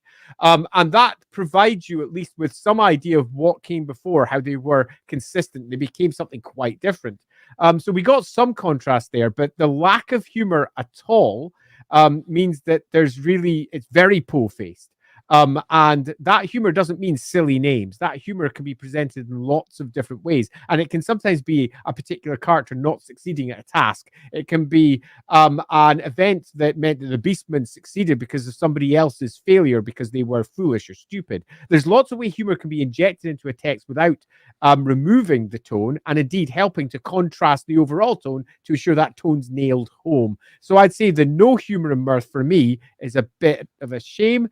The lack of hammy quotations, I'm okay with that in general, because they all have their places, and I don't think the place is here, because the Beastmen are pretty much as you describe. So thank you very much for the comment. I both agree and also feel that a greater and tighter editing on it might have given you a book that, if anything, felt darker and grimmer because it had those slightly lighter moments. CEO Necromancy, thank you so much. Hey, dudes, can't stay long, but does Malagor acknowledge Morgor as a god? So the hardcore answer is we don't know, because we never see them in the same room together. Yeah. However, I would argue that Morgor is very clearly described as Beastmen identify him as a sort of divine figure. He is seen as a god. And I think Malagor would A, be keenly aware of him, and B, would probably agree. But you have to remember that Malagor has a purpose. There is a mission that Malagor is trying to fulfill, and that is the thing that matters the most to him. And I think very strongly that he would find Morgor to be very frustrating, because Morgor doesn't do plans. Morgor is like the most chaotic entity. He is mutation manifest, and he is completely batshit crazy. Not in like the, oh, he's insane sense, but in the sense that you're taking an entity that lives in like 5-dimensional reality and you're forcing it into a 3rd-dimensional reality, and it is struggling. Malagor cannot direct Morgor. He cannot control Morgor. He cannot influence Morgor. So does he see him as a god? Oh, probably, yeah. But he probably also realizes that Morgor is a problem to him, not something to be actively worshipped and worked with. Chris, shout out to the Gave Child and Knight Errant. Yes. And to the Old World Bestiary for giving Beastmen an actual voice in our own world section, in our own word section. Yeah, I do love the Old World Beastry for adding that. Thanks to TS Lukert. Hey, TS, you rock if you're out there. I'm absolutely agreed. And good call for that one, Chris. And thanks very much for the super chat. Hey, CB4N. If the Beastmen found a baby mutant with a beak, I have to kick them out. Sorry, Games Workshop said no beaks. No beaks. Yeah, their desperate attempt to try and keep the Age of Sigmar discreet from Warhammer, I think, sometimes has casualties. And this is an example of a potential casualty. Yeah. Would a tall worshipping beastman make Kruber and Carillion a furry? No, I think they just try to kill. Well, so one of the interesting things is I think sometimes when we bring that up, people go, oh, well, that's ridiculous. Like the cult of Tall would never tolerate that. You're right. They wouldn't tolerate it. But that's just like how the cult of Ulrich does not tolerate children of Ulrich. The actual ones that can transform into wolves and stuff. The Cult of Ulrich really fucking doesn't like those guys, even though they are very clearly blessed by the god. And that would be a very similar situation to the Tallites. If they discovered there were beastmen blessed by their god, they would do everything in their power to keep that on the down low and kill those things as fast as they could, because that would make them look bad politically. Yep. Why is Malarian called the Witch King? Because he weighs the same as a duck. Ugh. He's sure. Hey, Seth, moving on swiftly. Are Tigermen a kind of beastmen? We don't know. Ooh, that's a question, isn't it? A great question. We don't know. It seems very likely that we're going to be seeing Tigermen in the near future, thanks to the Total War information. So very excited to see. I'm curious how Games Workshop's going to handle that, because the lore agrees with itself on whether or not they're beastmen. Schwarzaj, no joke, you're talking to beastmen is giving me a ton of ideas for my D&D campaign. Gonna love making complex quests with them now. Awesome. Have fun with that. I generally cannot stress this enough if you're out there on the role-playing side. Adding morally complex situations makes an otherwise dull dungeon bash suddenly interesting and actually horrific, as the bad guys are sitting there being bad guys and the good guys come in going, we're good guys, and they suddenly realize that the people they're killing are people. There's nothing like doing that to make them feel utterly horrified at chopping up bad guys. Oh god, there's babies! Not the babies! Phil, I hear about how the Beastmen are ignored by the Dark Gods, but it seems like they never have much issue receiving more mutations. Do they want more? Has that question been explored? Generally speaking, the Beastmen have that. Broadly speaking, the lore suggests that the Beastmen welcome mutation because they see them as gifts. And that's pretty standard for like the full in chaos races, is that mutation is a gift. And like Beastmen, one of the really cool things about Beastmen, they take care of their chaos spawn. Their chaos spawn are not just like wild, horrible beasts to like be chained up and beaten and then unleashed on the enemy. They're often seen as, they're not seen as failures, which they can be seen as within the Warriors of Chaos. In the Beastmen, it's like, oh, look how many gifts this entity has received, this individual. Truly, they were worthy of these things, and they are valued, and they are fed, and they are led into battles. Now, granted, the Beastmen know that Chaos Spawns are so fucking insane that they'll attack anything near them, so they're cautious about it. But often the times, they don't use chains and ropes, but instead use sorcery or just their own ingenuity to keep the Chaos Spawn moving with the brayherds. Does Malagor have any overt ties to the Tzeentch, the Changer of Ways, other than his affinity with crows and magic? Overt. Overt is a pretty heavy word. Yeah, I would say he actually, as strange as it may seem, he doesn't have really any overt ties to Tzeentch. He is undivided. He is a servant of all the ruinous powers. A lot of people, they go, oh, wizard must be Tzeentch. But that's not how it works.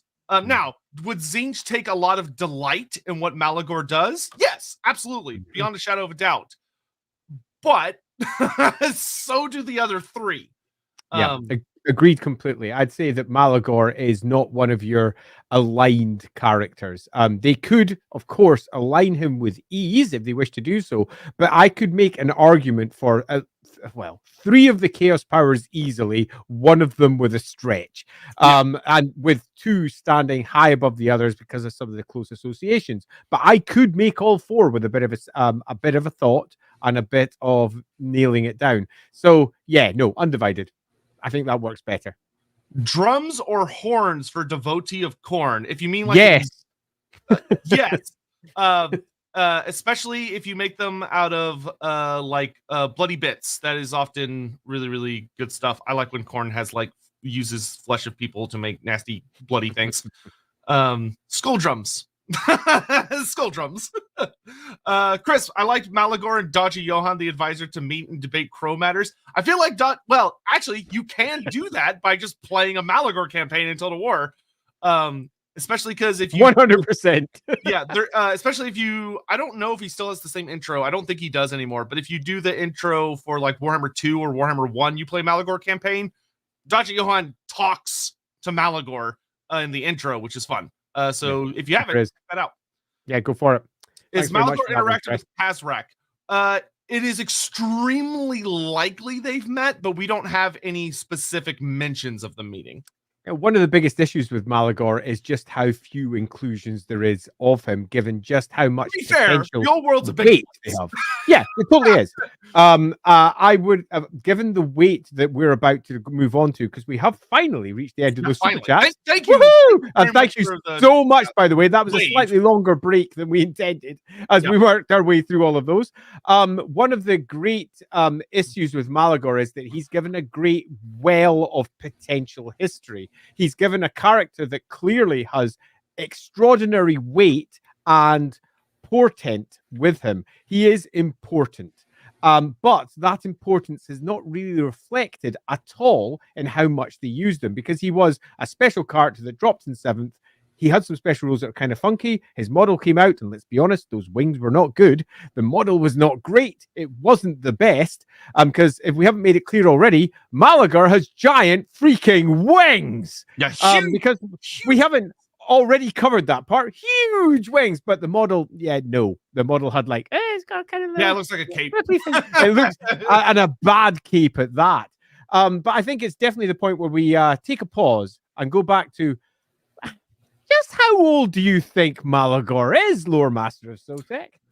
Yeah, so thanks to the Wood Elf 8th edition army book, according to that lore, Malagor is at least hundreds and hundreds of years old. But in his original 7th edition lore, it is deeply, deeply implied that he is thousands of years old, which is kind of insane. Oh, yeah. Like, that would make him the oldest Beastman, except for maybe Morgur. And Morgur is a very weird, bizarre case. In many respects, I push Morgur at the side and say, not normal. Yeah. Let's stick with Malagor.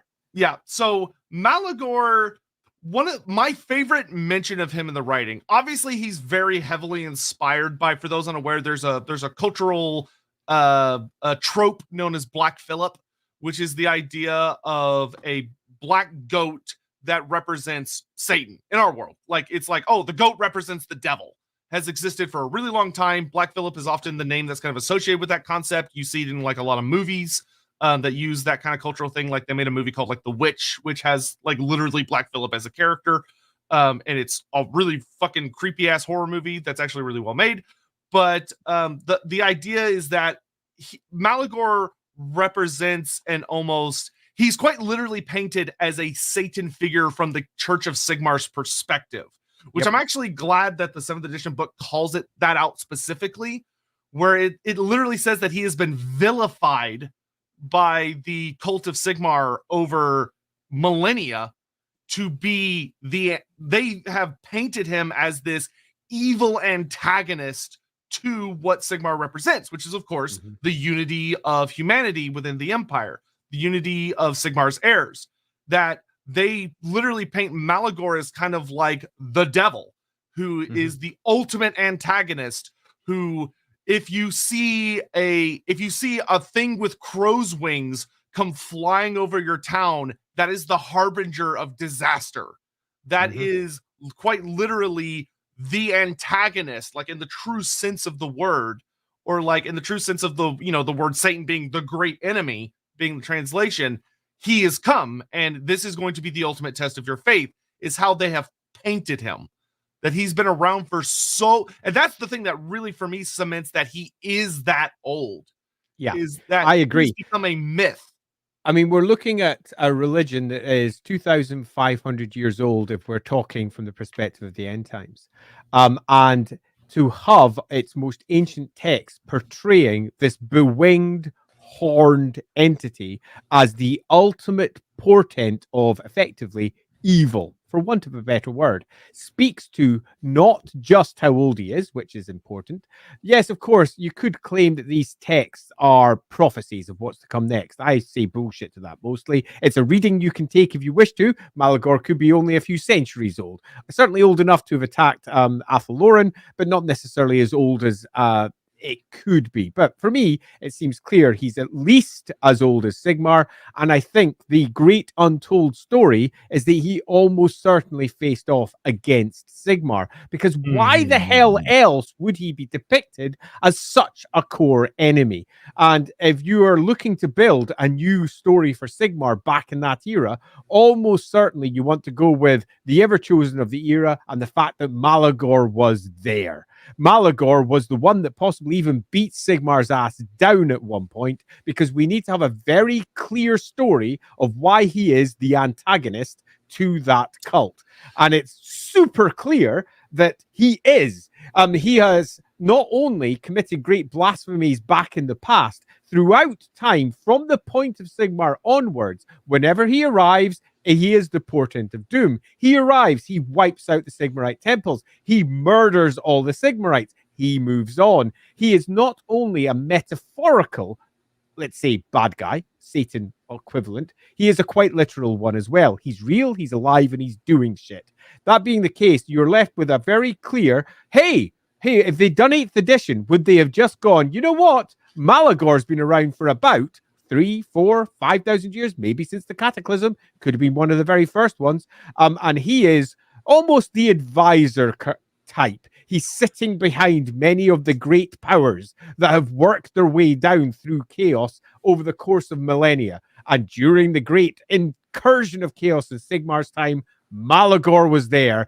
And if I was writing it, he is the one that would hand Sigmar his ass. Damn it. Of course you fucking say something that like blows my mind. That would be such a good story for explaining two big things. A, like Andy said, exploring why the Church of the Cult of Sigmar has held on to Malagor as the great enemy, the one that they preach about to such an extent that, so for those unaware, like Malagor has this rule called "something wicked this way comes," which is just, you know, a very classic quote, but it's also one of the most badass special rule names. But when it talks about the actual entry for what that entails, Malagor is so deeply ingrained into the human psyche as a threat that when people see him, they start weeping and losing their shit because they're seeing a literal embodiment of something they are terrified of, which is that primal hunger of the wilds to come down and tear down everything you have built and to trample it into the dirt. Like, he is a deeply, deeply feared figure for humanity. In fact, I'll go further. He's a deeply disturbing figure to everyone, because the rule does not just apply to humanity. It applies to everyone. And it means that you can't use the leadership of your general. Now, if you've played Warhammer, you know how freaking important that is, especially for some species. If you're playing against greenskins, getting that strong leadership near the center to ensure all your goblins et al. Don't run away is essential. Malagor drops down from the sky and they fucking run everywhere. That deserved a swear word, because they freaking do. And it's really bad news. Malagor is an entity. He's beyond just a simple beastman. He is something that causes terror fundamentally within amongst everyone, yet simultaneously does not have the terror rule, as I recall it. It's interesting that he doesn't. He quite literally sucks courage out of the room, essentially. He sucks bravery out of the room. He makes you go, you are the prey, and I and my herd, we are the predators.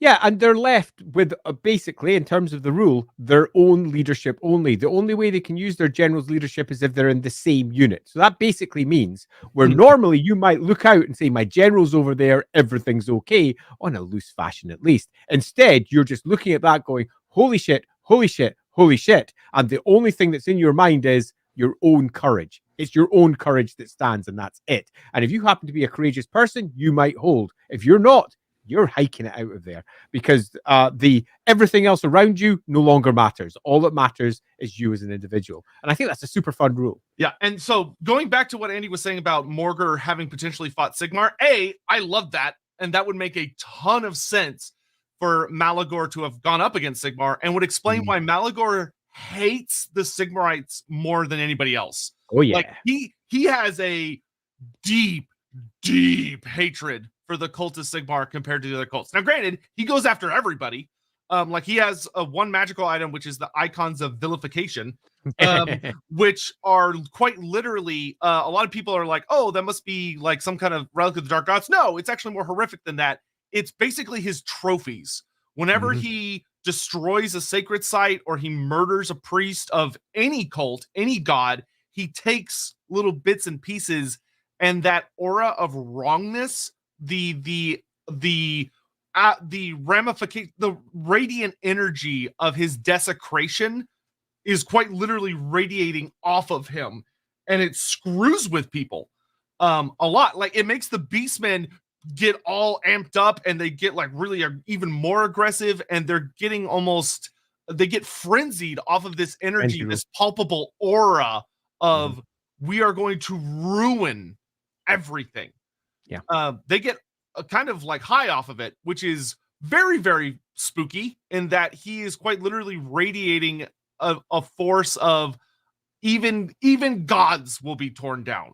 Everything will be torn down. But what I want to say is that to reinforce the Sigmar thing, one of the things that I love that you could do exploring that story is that one of the things with the Cult of Sigmar is that if you look at the actual like rules of Sigmar did not like magic. Which there have been explorations in like the Black Library book about how he had a couple of bad run-ins with magic where he fought like Morath the Necromancer, and that didn't go over great. And he wore Sigmar's crown for a while, or Nagash's crown for a while, which made Sigmar's crown technically as well, which did things to him and allowed him to use magic, which was a good and then kind of a very, very bad thing. But one of the things that I love is that you also have like the witch that he deals with, who that whole thing of Sigmar's first love dying. But that would really add a lot of weight to why Sigmar would be so afraid of magic. Is if, like Andy said, Malagor beat him. That if Malagor showed up with the Beastmen brayherds and Sigmar was dealt a defeat, where of course he personally survived, but either the Empire as a whole or just the Unbarragans or whoever, which by the time Sigmar was born, Malagor is already a myth. He is already a known entity that brings ruination. But if him and Sigmar have this showdown and Sigmar loses the first time because of Malagor's sorcery, that would be a huge, deep explanation for why the Cult of Sigmar hates magic so deeply, and why Sigmar, one of his core tenets was do not trust the witch. Yeah, quite. I couldn't agree more. And again, this is nothing more than speculation on our part, but definitely if I was writing it and looking at it and attempting to provide context and understanding to a situation that they have established without providing any reason for why it's the case, it would wrap everything up in a nice little bow to be tied off and for everyone to go, you know what? That answers everything. I will also say, for those of you out there who go, but wait, Sigmar couldn't have his ass handed to him.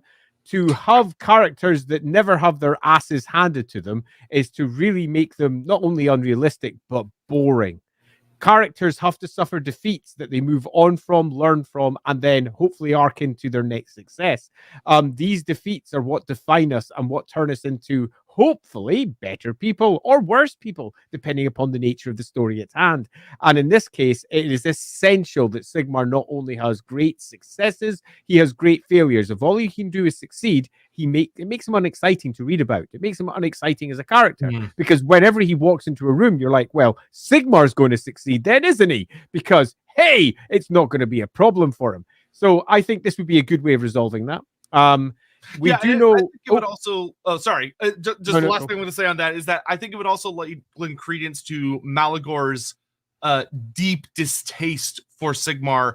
If Sigmar then later rallies people together, if he does the exact thing that stabs at Malagor's strength, where it's not that he beat up Malagor by hitting him with his hammer, but instead that after that loss, he rallies humanity together. He rallies his people together and inspires them to fight Malagor again. And that time they win through his leadership, through Sigmar the leader, which would be a direct smack in the face to what Malagor represents. And I reckon you have yourself a good shattering of the great herd stone that they were worshipping around by Galmaraz. Oh, yeah. That gets shattered.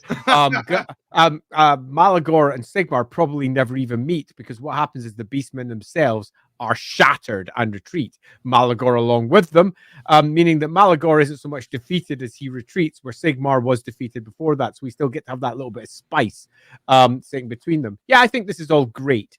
In terms of how old he is, though, to make sure that we don't lose that general theme, we know that he's not probably from the Cataclysm, in that by the time that Malagor was born, his birthing was seen to be a great thing. So he's definitely born. He's not mutated into this. He already has the wings at birth. The concept of the Bray Shaman is in place. The concept of the Bray Shaman advising the various herds is in place. So we already have culture, and a relatively deeply ingrained culture in place. So if you want to try and contextualize that within the entirety of Beastmen's history, well, they don't have much of a history, but you can say that it's certainly post the Cataclysm, probably by at least 1,000, if not a couple of thousand years. I think if I was going to throw a dart at the board, I would say it would make sense for him to probably be born after the elves and dwarves had taken over a lot of the old world, but we're still in their golden age, where he gets the time to develop this deep hatred of what gods bring to civilization. Yeah, definitely. And in fact, having him witness the great rise of humanity over the course of approximately 1,000 years before Sigmar's time up to Sigmar's time is perfect, because we get to see the influence of the elven gods. We get to see the rise of the human gods, the importing of various peoples from different parts of the world into the old world, and what they do to everything that Malagor holds sacred, which is effectively crush it if it lies before them. It's very easy for us to try and think of the humans as the good guys and the Beastmen as the bad guys. Always try to think about the bad guy's motivation, for want of a better description. And having his lands infiltrated, destroyed, the great forests cut down, the fields spreading outwards, and seeing the source of all that being effectively the great gods of civilization that humanity worships. You already have a very strong sense of why he would end up with the character that he has. That then develops into ruination, the desire for the dark gods to bring it down and turn it into something else. And then we have the events with Sigmar, perhaps one, if not another, ever chosen. That would, I think, nail him completely into place, giving us 2,500 years worth of old world terror causing.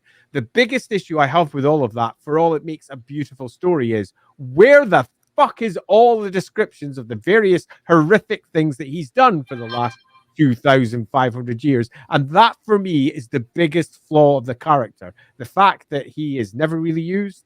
He's never really mentioned. He has absolutely no impact on the Warhammer world at all, yet simultaneously has a description that suggests he wouldn't just have a big impact, he'd have a freaking huge one. But again, as is often the case for the bad guys, when they're written up, they're given their one-page spread, they try to write it as over the top as they can, they move on, and writers that come later just forget that these one exist, particularly because Malagor was in a single army list. Just once, 7th. That's it. And then he gets used once or twice after that, a little bit in the end times, and then we're done. It's a bit of a shame. It is. I think let's get caught up on Super Chats really quick, and then I think it'll be a good time to dive into what he actually does in the Wood Elf book. Yeah, I think that'd be a good idea. Lidor, would love for the Norsca and the Beastmen to be explored. Not only would could I see these two cultures potentially living together, but also gives them some cool flavor where we have these brutal but surprisingly open, in some ways, egalitarian cultures. Chaos, but not chaos. Yep. First, thanks for the super chat. That was really generous. Thanks so much, Leonard. That was super awesome. But broadly for this one, I couldn't agree more. Norsca provides an opportunity to explore different styles of culture in a way that the Empire is very tightly sewn up and just doesn't, even though it's hinted at in multiple books. But Norsca allows the battle game in particular to say, here, things are complicated in a different way. And I would sorely like that to occur, because the Beastmen, as it currently stands, for all they are a stupendous species in terms of what Warhammer offers, they are a massively underwritten one with very little depth. and very little character beyond, yay, we charge out the forest and hack. So I think this would be a perfect opportunity. I agree completely. That's a really nice idea, Leder. Yeah. Phil, so do the Beastmen want more than gifts of mutations from the Dark Gods then? Was this explored? So the best way I can answer this is that generally speaking, when the books kind of address what the Beastmen want, is that they want the return of what life was like before humanity and the elves and the dwarves showed up and started screwing with everything. They want a return to what is often kind of called like the Age of the Beast, which is basically an era of just primal, just letting things be as they naturally are. Granted, that natural includes the taint that was brought in by chaos, but allowing things to just be without trying to force order and to force the world to adhere to certain rigid rules and structures. There's actually a thing where it's almost kind of strongly implied that the Beastmen have kind of come to terms with the fact that they can't win this fight by themselves. They can't realistically tear down all of humanity and the elves and the dwarves and everything they've built to return to the Age of the Beast. So they need the Dark Gods. They need their help. They need their sorcery. They need their influence. Because with that, even though it'll be a chaos corrupted age of primal beastfulness, I don't know what word I'm going for there, but savagery. Sit back enjoying this. Yeah, it will at the end of the day be essentially kind of what they want. That's the promise that chaos essentially makes to them, is that they can take back what used to be theirs, which chaos is probably lying its ass out about. Oh, chaos lies about everything, doesn't it? That's the whole point of it. It's got one end in mind, assuming that you want to ascribe a mind to it, and it will largely succeed at this come the end, and that's the absolute annihilation of everything. But yeah, hey, the Beastmen continue. And that's personally why I really, really love the Age of Sigmar version of the Beastmen, where they seem aware of that. They are aware that the Dark Gods cannot be trusted. So, Song of Power drops in. What themes and special units would surround a character like Malagor? There's an obvious first step, and that's that whenever Malagor comes, he's generally heralded by great carrion birds swooping through the sky. So, if you're looking for an obvious extra additional unit, or alternatively, things that could come with them as a special character, would be great carrion birds. Now, we've got the obvious crows, which are mentioned multiple times, but they're certainly not the only carrion birds that you get in the Warhammer world. And if you want to dial it up to 11 a bit, we could have ourselves literally the equivalent of the undead carrion, but living, swooping down along with Malagor. That'd be brilliant. Think about like how crazily chaos has mutated a pig to make a razor gore. Now apply that concept to a big vulture. You're already starting off with a big bird with like a 6-foot wingspan. Now let chaos go wild on that thing. What's it going to look like? Yeah, and if you're really going for, let's say, an 8th edition version of Malagor, Malagor himself would be bigger, hunched over, probably with some sort of twisted hand, about to do some great magic, enormous pair of wings sitting behind him, possibly up on a flying stand or some equivalent, and surrounded by huge flying creatures. If you wanted to go even further, you can drop some Ungor on top, some of them throwing spears or something like that. But I don't think that's necessary. I think keeping him simple is better than complicated. I probably wouldn't add any extra units per se, because he is an advisor character. He's not a leader. So this isn't someone who brings his beastmen with him. This is someone that goes to another herd and says, hi, I know you're doing this, but have you considered smashing this idol instead? I have a somewhat iconoclast perspective on all of this, and we should bring down anything that is, well, God-based. So I would prefer not to have a special unit, but I think having something like a bunch of birds that come along with him is not just appropriate, that matches how he's been described in the past. So if we were doing an upgrade of him, doing something like that is great carrion birds, I think would be super fun. Yeah, and for themes, anything you could do where you're like taking themes or identifiable markers of cults and then twisting them, having them be despoiled by Malagor and having that somewhere on his person or around him works super duper good. Where like he's got like little icons and pieces of the different cults or little pieces of their holy script, but he's done things to them and they're clearly wrong. And the base is probably like a ruined temple or some equivalent with bits and pieces of half broken, shattered remnants of whatever cult it used to be coming from that, with him flying above it. He's the sort of model that, well, I remember when it very first came out, and I looked at it and I went, is that fucking it?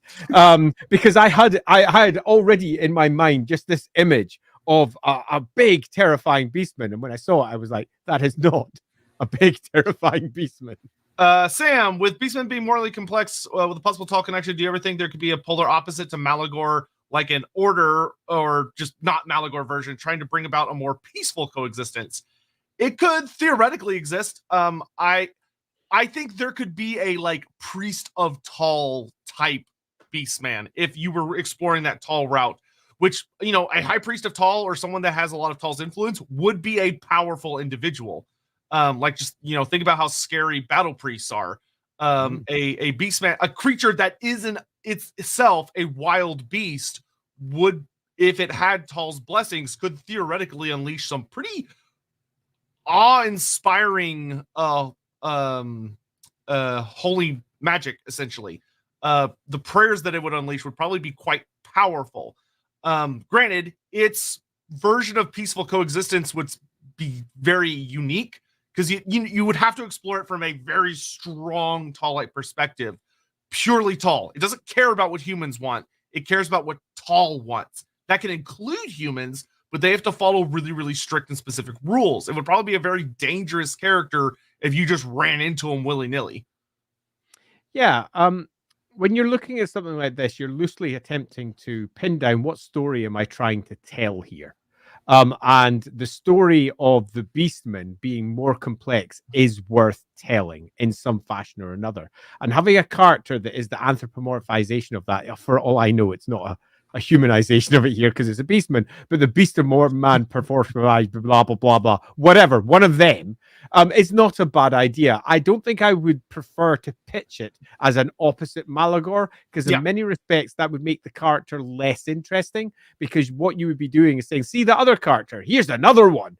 And it would make him less unique, or her less unique. Her might be a fun alternative, because they're all pretty much freaking men around here, and there is definitely some Beastman women that apparently have been ignored.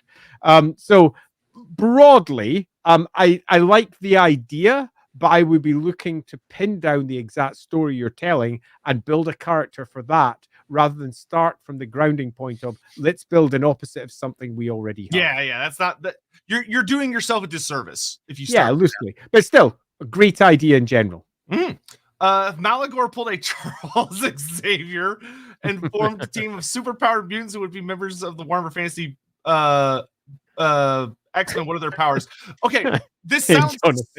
I will say we're gonna get into that, because he kind of does that when he invades the Wood Elf territory. So we'll talk about that in a minute.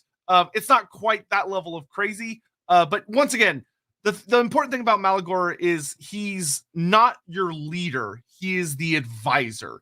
He is someone that shows up and takes advantage of the resources that are already there and tries to direct them on a specific current, as opposed to like going and recruiting the Avengers of Beastmen to follow him around and carry out his duties. That's not how he operates. Yeah, 100% that. Oops, sorry, did I miss one there? Yeah, yes. Why aren't Skaven and Bull Centaurs considered Beastmen, seeming to our beast? That is a great question. The lore kind of hand waves it really, really fast, because Beastmen is not really an appropriate descriptor, to be frank. Terrible descriptor. That should be the Gores. Yeah, they should be Gores. Because the thing in Beastmen, the roster Beastmen, is it even goes out of its way to say that like the models you see are not all the Beastmen. It's just like a simplified version. The only thing that defines Beastmen is that they live, the Beastmen of the old world specifically, is that they live out in the forests and the wilds, and they have horns, whether they're little nubs or they're big horns. Their horns are quite literally considered to be the only unifying feature of them as a race or a species, which is crazy. That's a very broad and not specific thing to unify an entire species. For all they try to say they're all the same, they then have nice little bits saying the Ungor are the ones with the tiny horns. The Gors are the ones with the bigger horns. The best of Gor are the huge ones with the huge horns. And it's The whole thing, when you look at it, doesn't make a great deal of sense. But it's at least a starting point. Right. So first, to answer, are Skaven Beastmen? Yes, they are. Yeah. Okay, they are, and they would be recognized as beastmen because beastmen is a really useful term for example, for people of the Empire, for Tilia, people of the Old World. They'll look at them and say beastmen, and the Skaven look no different to any other beastmen to them. So, in terms of who's using that term, in this case, it's Old Worlders. Yeah, if they saw a bull centaur, they would probably go, "That's probably not a human. I'm going to call it a beastman." Yeah, indeed. Where those who know of it, their culture, and the fact they've got their own names might term them according to how they're known. But remember, try not to think of this as a blanket. Everybody does this. In the Warhammer world itself, most people are pretty ignorant. They see a thing, they call the thing whatever they can. They have no idea about its proper name. The proper name is for army lists. The proper name is for a different medium. Pardon me. But here, absolutely, they most certainly would be considered by many as beastmen. Yeah, and it's worth noting the beastmen do not call themselves beastmen. I know in Total War they do, but that's because it's the beastmen playable faction, so they're like, oh, well, that's their identifying thing. Like the only term they often tend to refer to themselves is the Children of Chaos, which is a very and the cloven ones, yes, which I find very, which is also a name. A lot of them don't have hooves. Like Centaurs don't have hooves. I know, which is like okay, but Children of Chaos is a better option, or the Gores, if you're looking at the stable mutation that most beastmen represent. Yeah, but yeah, beastmen is quite generally like we kind of understand what they mean by it, but if you, it's kind of like in that famous philosophy thing of like describe a human, and then if you try and describe it, like some asshole philosopher will show up with like a plucked chicken or whatever. Beastmen kind of fall under that nebulousness. Oh, those asshole philosophers. Very cool. Malagor versus Azazel, or Azazel if you must. Who is the big religious enemy between the two? And I think the answer is yes. Yeah, I think it would depend on who was giving the sermon that day. Yeah. You got to remember that the Warhammer world is much more complex than one. It's not just there is the big bad guy. Who's the big religious enemy? Nagash. He's the big religious enemy. They also stand against greenskins. So drawing upon one warlord or another is also a big religious moment. It's not who is the big one. They all are for different reasons. It's a complicated cult. Yeah, I would say from what evidence we have, Malagor is older than Azazel. I'd say so. And he also is feared by a lot more, where even dwarves and elves and all these other guys are like, oh, fuck, it's Malagor. Whereas Azazel is pretty heavily isolated to kind of like the cult of Ulrich and the cult of Sigmar. Obviously, he's a big bad for the Empire, but he doesn't show up often. And he has a pretty big hate boner for his old buddy Sigmar. I am not sure where this is coming from. I feel like I missed something. This and then Sigmar's Greatest Champion. That is a lot of characters. I don't. Why? This is some slash fic happening right here. Why is there a Sigmarite Karl Franz harem? Okay, Hammond. You need to explain yourself a little bit there. I wasn't quite sure what was going on. Have Malagor and Morgor ever met? No. Do they respect each other? I don't think respect is the right word. It's an interesting term. Morgor very likely has no idea Malagor even exists. Malagor, we're going to talk about in the Wood Elf story. Like I said earlier, do I think that he... I don't think respect would be the right word. I think he would recognize Morgor as divine, but that would not necessarily translate to respect. Do you think that the lack of relatable... Morgan Crescent, thank you. Do you think the lack of relatable Beastmen characters due to them being displayed from the Empire's perspective? Yes. Yes. Even the Beastmen army book... Really annoying. The Beastmen because army they don't do that with other armies as much. Yeah, they do notice them. The Dark Elves get a bit of this, where they often portray the Dark Elves from the High Elf perspective, as if High Elves and Dark Elves are somehow different. So you get a bit of that there, but it's nowhere near as deep as it is here, where the Beastmen are purely described from the perspective of the things they fight, rather than from their own perspective. And it is, I feel, massively wrong. Yeah, like there's a super cool piece of artwork that shows the entire Warhammer world. Beastmen with good intentions is a tall order. Oh my god, get out. I love that one. One. there's a map that shows where the Beastmen are in the entire Warhammer world, and it literally is like a growth of cancer or roots from a tree growing all over the world, which means that there would be tons of different Beastmen cultures, tons of different kinds of Beastmen, tons of really cool special characters. Unfortunately, we only get the Empire Beastmen. And a really weird, it's really frustrating. I remember when I first saw that map and I was like, fucking yeah, they're doing something here. And then you look at what they're doing, and the answer is they're doing the Empire again. Oh, yeah, man. Like, honestly, if you're a Beastman fan, some of the most exciting shit about getting like playable Grand Cathay and Kislev and Kingdoms of End, all the stuff, is that they're gonna show the Beastmen in those areas and what they're like and how they're different. And maybe even like named ones. And that would be super exciting because hopefully they would be very strange compared to the Beastmen we have in the old world. Imagine a Beastmen army list that wasn't focused on just the Empire. It'd be a little bit like having a vampire army list that wasn't just, I don't know, counts from Sylvania. Imagine that vampires were entirely summed up as only and only the Karstein line. That would be a really poor way to express vampires in terms of what they are to the Warhammer world. There are multiple other bloodlines, including some that are potentially lost. But the Beastmen are pretty much characterized as only the ones in the old world, and that's about it. And it's a bit rubbish. Yep. Has any legendary Beastman lord, including my Malagor, made it to Age of Sigmar? Morgur. Morgur is a good old Morgur. Yeah, he's still around.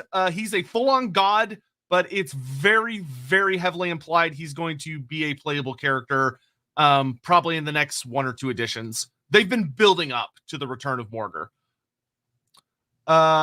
Necromancer Cobalt, thank you for the super chat. This stream is fascinating. All I knew about Malagor before is that he's a magic-using winged beastman who didn't fly in the original Total War until Tarax was released. Yes. Though, to be fair, if they had made him flying in the original game, I think he would have just gotten like mobbed instantly by other flyers because he didn't really have anything to protect him. Now he's got a lot more goodies that fight alongside him. But yeah, no, it took. I'm glad we finally unlocked flying technology for him in Total War.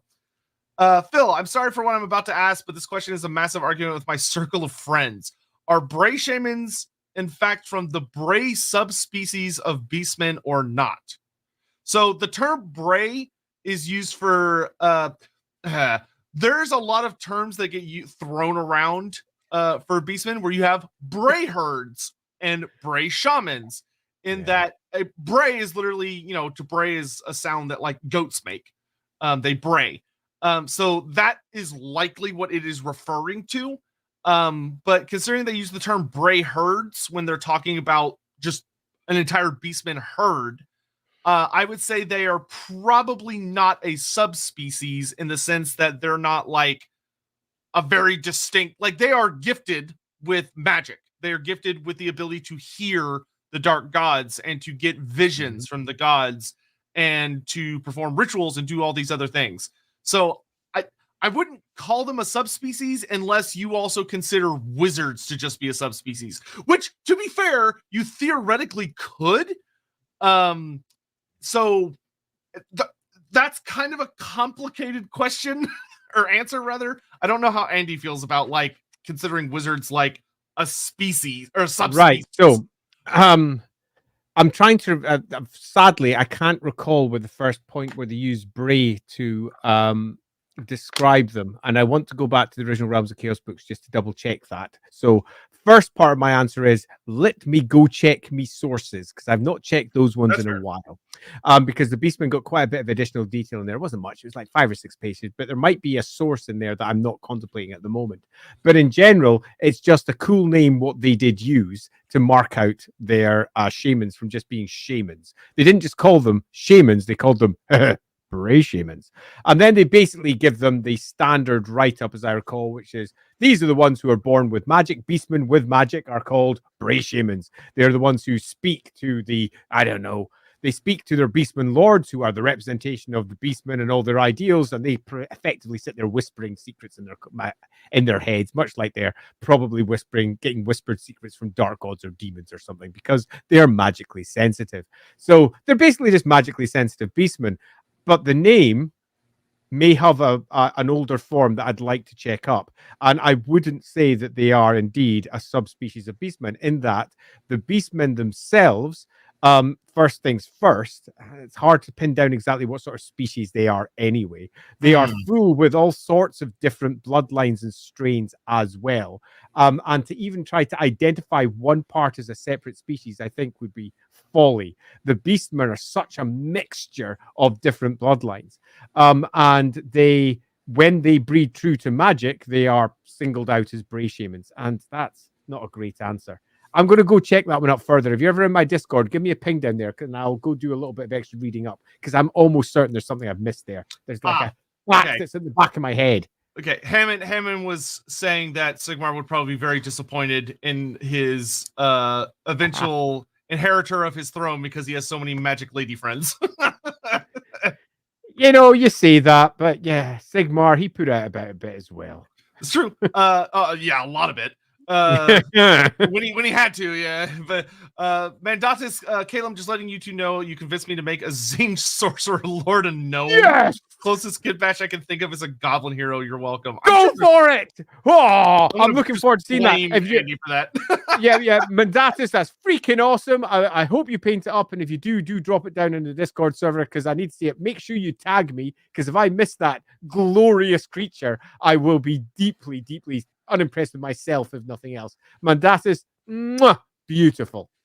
Any thoughts on the 8-men, Lakemen, Nagaroth Beastmen, Ymir, etc.? There's that section of the 6th edition that mentions them as a subspecies. Yeah, so there's a lot of mentions actually about the different kinds of Beastmen that are encountered in other parts of the world, where like the Knights of the Grail mentions the Lakemen that can be found in certain parts of Bretonnia, which are believed to be a kind of Beastmen. Same thing for the Ymir, which are considered to be like Norscan Beastmen and stuff like that. But that kind of goes to what Andy said earlier about the term Beastmen is kind of useless, because like, yeah, those are all technically Beastmen, but so are Skaven. Yeah. And so are Lizardmen.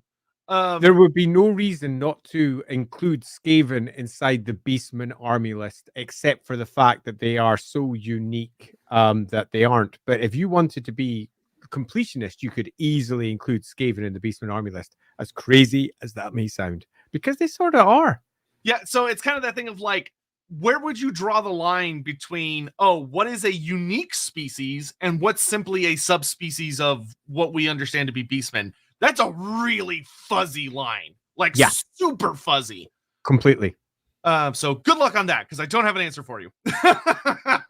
Hi guys, Excessive, thank you very much for the super chat. Just started watching Lawhammer, so good. Thank you very much. Yeah, I've heard really good. I haven't caught up yet because I think I'm 2 episodes behind, but I've heard really good things about this past Friday's episode. Just wanted to ask, is there a specific ranking system with nobles in the Empire regarding titles such as Duke, Count, etc.? Yes. Good fucking luck. Yes. Okay, so the answer is yes, but because of centuries of interscene warfare, conflicts, breakdowns of Empire, that the original definitions of them have changed over time, and where once it would have been very clear that a duke was over a baron, for example.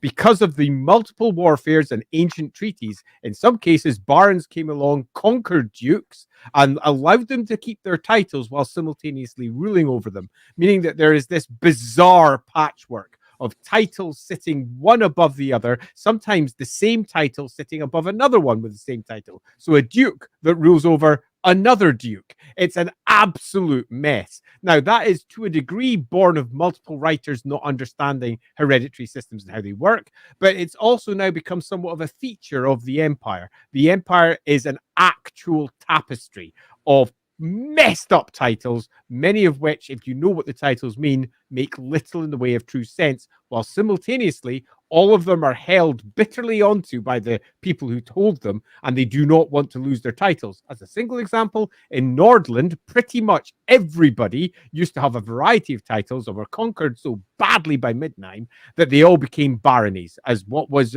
once a mixture of counties and marches and similar all fell down to just being baronies, because they were all effectively demoted when they had their arses handed to them. So yeah, there's a variety of titles, but they are sadly not consistent, and it's a feature, not a bug.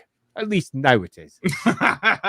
The Grey Seers are the horned ones. Yes, they are. Which also opens hilarious things of like, if you try and say, oh, well, Beastmen have horns. Well, so does Skaven. So does Skaven. Yeah, absolutely. And they're magically active ones too. There's a Yeah, whole thing. they're literally just Skaven Bray Shamans. But CB4 and line can be drawn in interbreeding with humans. As far as what defines a Beastman, that potentially could work. Yeah. I would say that's actually reasonable. But that also kind of falls into, okay, well, what makes a mutant and what makes a Beastman? And is there a difference between those? And good luck with that one. So for me, I think this is a defining line between Skaven as a species and Beastmen as a race of humanity, if you must. In that the Skaven, as far as we can tell, cannot interbreed with humans at all. They just can't. That doesn't mean that these things don't happen, because people gonna do that sort of thing, but the chances of it ever having a child outside of chaos interference and warpstone, okay, fair enough, they're Skaven, who knows what would happen. But broadly, I think that's a good dividing line, and it's probably why I would separate Skaven out if I was to make a proper taxonomical breakdown of them all. But Beastmen would most certainly be coupled with humanity, because they are effectively completely open to interbreeding, and it doesn't cause the equivalent of mules, for example, much like you get from donkeys and horses. You are not going to be born but infertile anymore. You're going to be born and can carry on. Oh, you're talking about the Brays, not the Bray Shamans, but the Brays. Yes. You mean the tiny wee Brays? You think for a book that I helped write, I'd have recalled that. You know what? Yeah. That would have jumped out, right? Yeah, no, forgot it. Are Brays a subspecies? Once again, in the same way that Ungor aren't subspecies of Gore, aren't subspecies of Bestigor, they're all basically they're all just one massive mess. And different terms have been used at different times for the same thing. If you're attempting to build them as separate species, well, that means that they don't interbreed. So let's then go for, are they sub-races? And I think the answer is no, not really. It's just a really, really messy thing. You could have a Bestigor having a child with a Bray, and they might have a completely different horn length that comes out of them. Yeah, supposedly it's complicated. The only subspecies in the Beastmen is the Centigors. They are often considered to be like an entirely different thing that hangs out with the Beastmen. They're often treated as very, very different, and they're able to breed with like some weird shit. Because you have like Goros Warhoof, who's known as like the sire of 1,000 young, but he also has children who are monsters, like literal monsters, because he's porked everything. That is one of his defining things. So I would not consider Brays to be a subspecies, like Andy said, for those reasons. They're just Beastmen, for want of a better term. Let's go for Gores if you must. And Gores have different definitions within them that's based upon horn length, not upon their genetics. Yeah. Necromancer Kobold, and then we're going to get back to talking about Malagor for a bit. Given the context of the stream, Malagor and most Beastmen would despise the Chaos Dwarfs. They would hate the Chaos Dwarfs. Oh, yeah. Hate with all capital letters. Yeah, no, the Beastmen would despise everything about Hashut and the Chaos Dwarfs, which is great. Oh, yeah. No, they would not be friendly. Brilliant. But yeah, they'd not be friendly at all. It would be an absolute mess, which I love. So let's, before we get lost in everything else, turn to the Wood Elves. Yes. So, and this is actually particularly exciting for the old world, because roughly 200 years ago, it's actually not time for it yet, but we're coming up on time for it.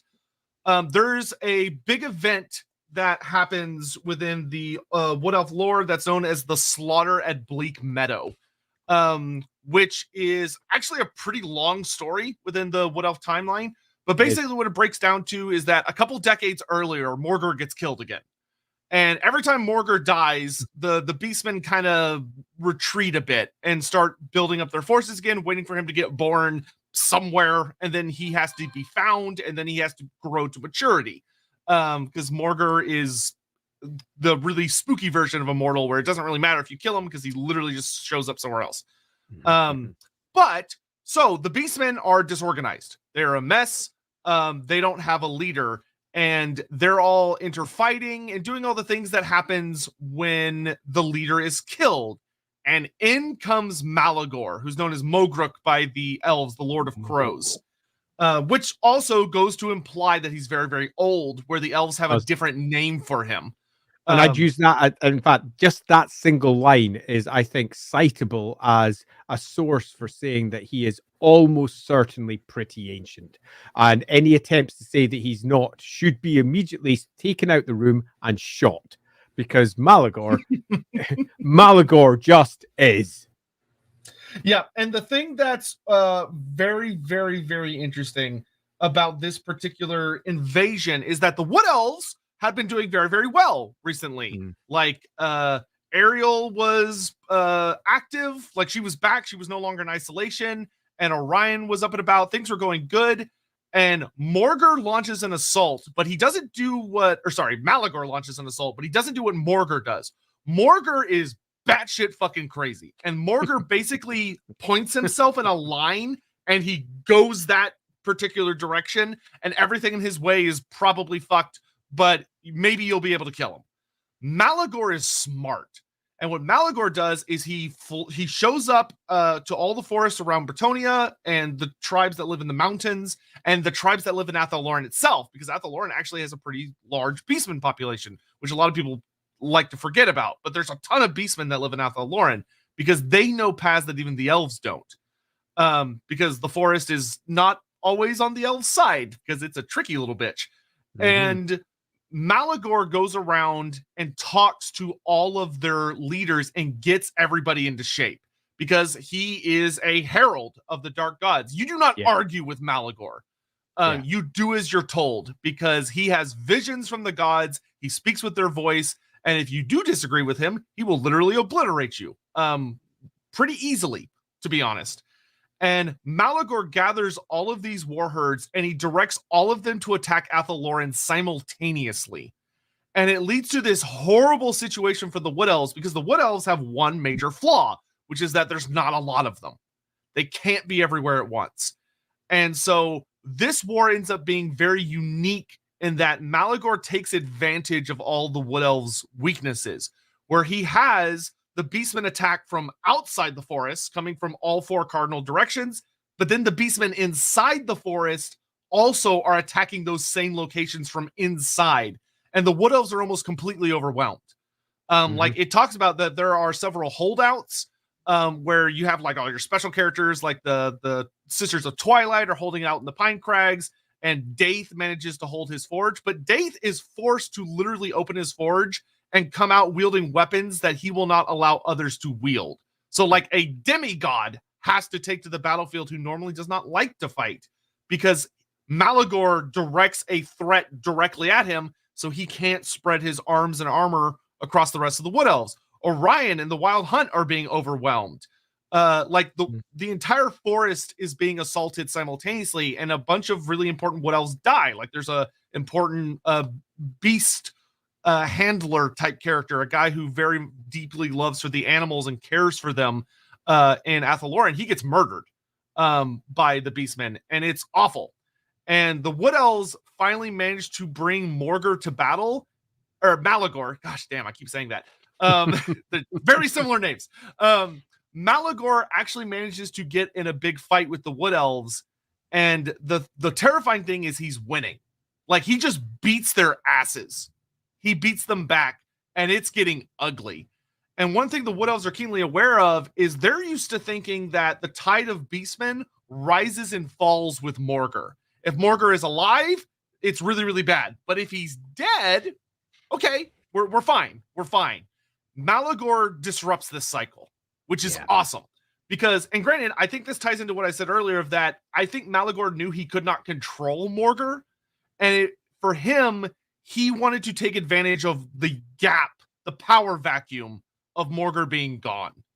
Knowing that Morgur having recently been in the area means there were a lot of Beastmen tribes or herds hanging out, and now Malagor is taking the reins. And he's constantly giving this advisement. He's summoning all sorts of horrible monsters and monstrosities from the depths of the forest. He's unleashing horrible things that Beastmen can create, like the Praetons, which are literally the great stags of the forest, like Athel-Loren, transformed through horrible dark magic into really fucked up, nasty creatures.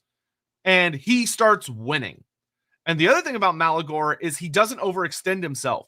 He very deliberately attacks around the summer and he keeps attacking through the fall and into the winter. And the winter is when he really puts on the pressure because he knows Athaloran is at its weakest.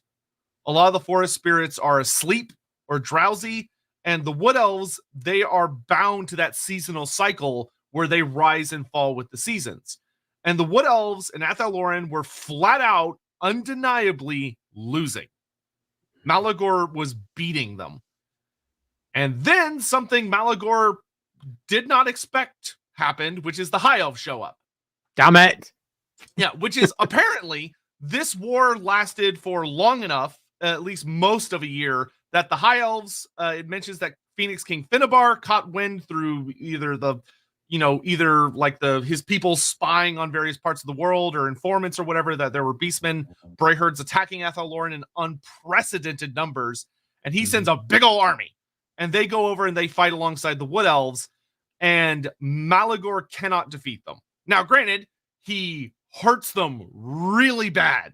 He hurts them so bad that in the aftermath of the final battle, Malagor is defeated. Nobody kills him, of course. He merely realizes that the battle is lost. It's like, fuck, all right, I'm out of here.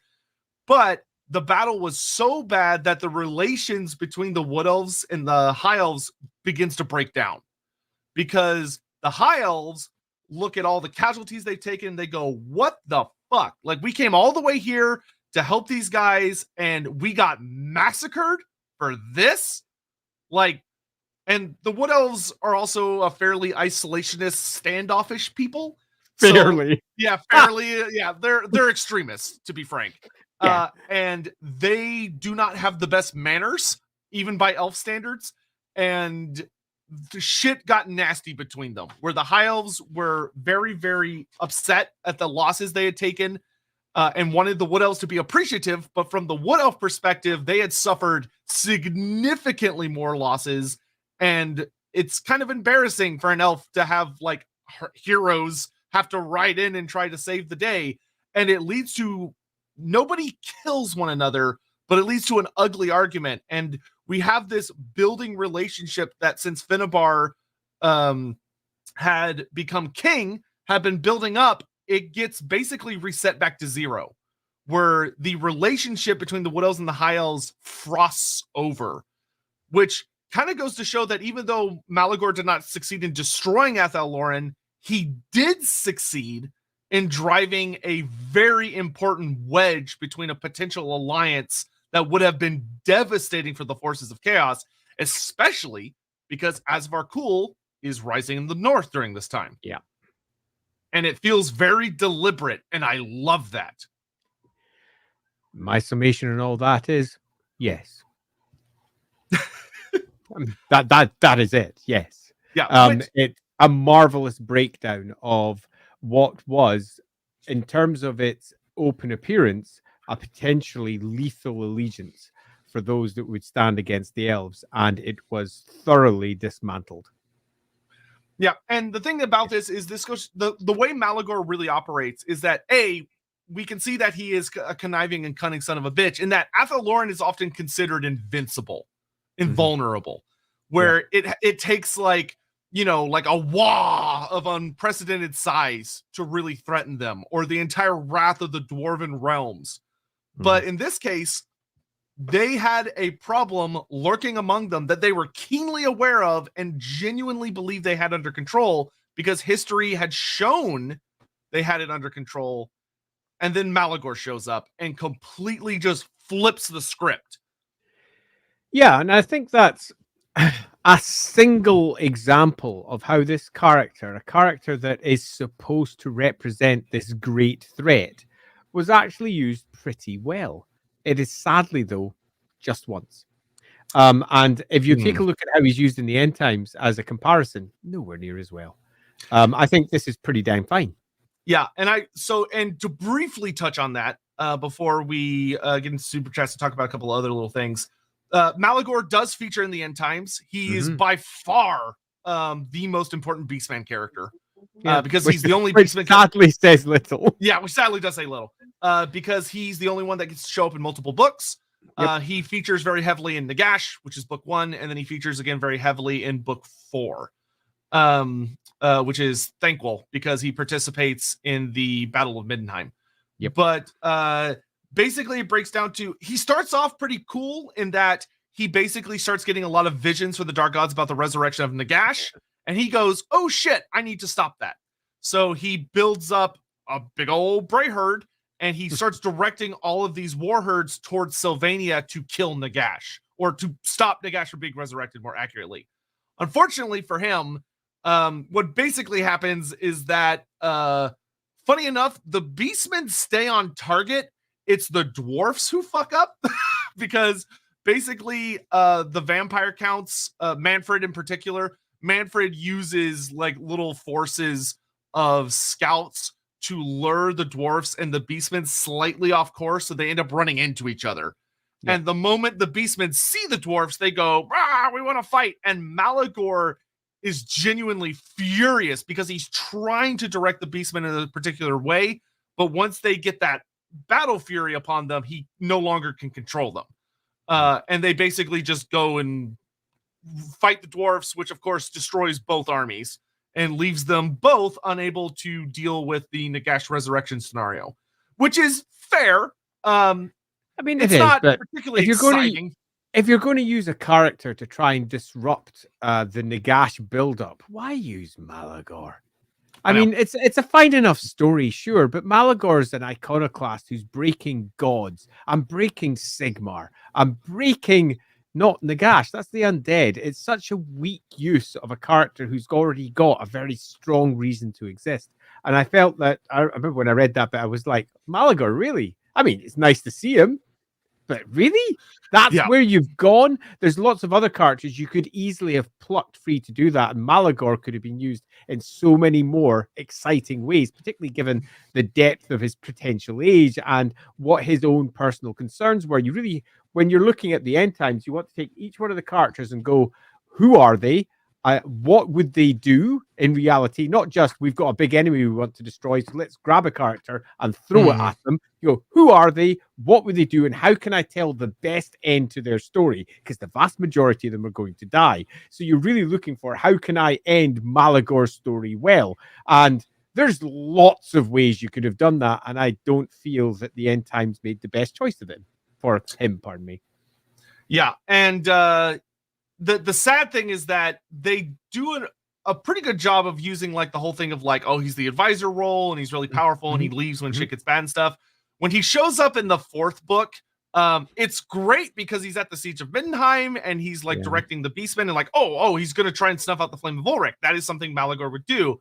But then they run with this really silly moment where when he gets into the city proper, they basically run the idea of like, oh, chaos is going into ascendancy, and so as someone that can see visions, Malagor just goes, like, he loses his shit. Like, he goes completely insane because he's being overwhelmed by visions, which, okay. Sure. And instead of being like the clever, awesome badass we all know and love, he kills a good number of people just by blasting spells, but he literally just sort of throws himself into the fight in a frenzy. And Gregor Martark, who is the new Supreme Patriarch of Beasts, who has also been at this point empowered by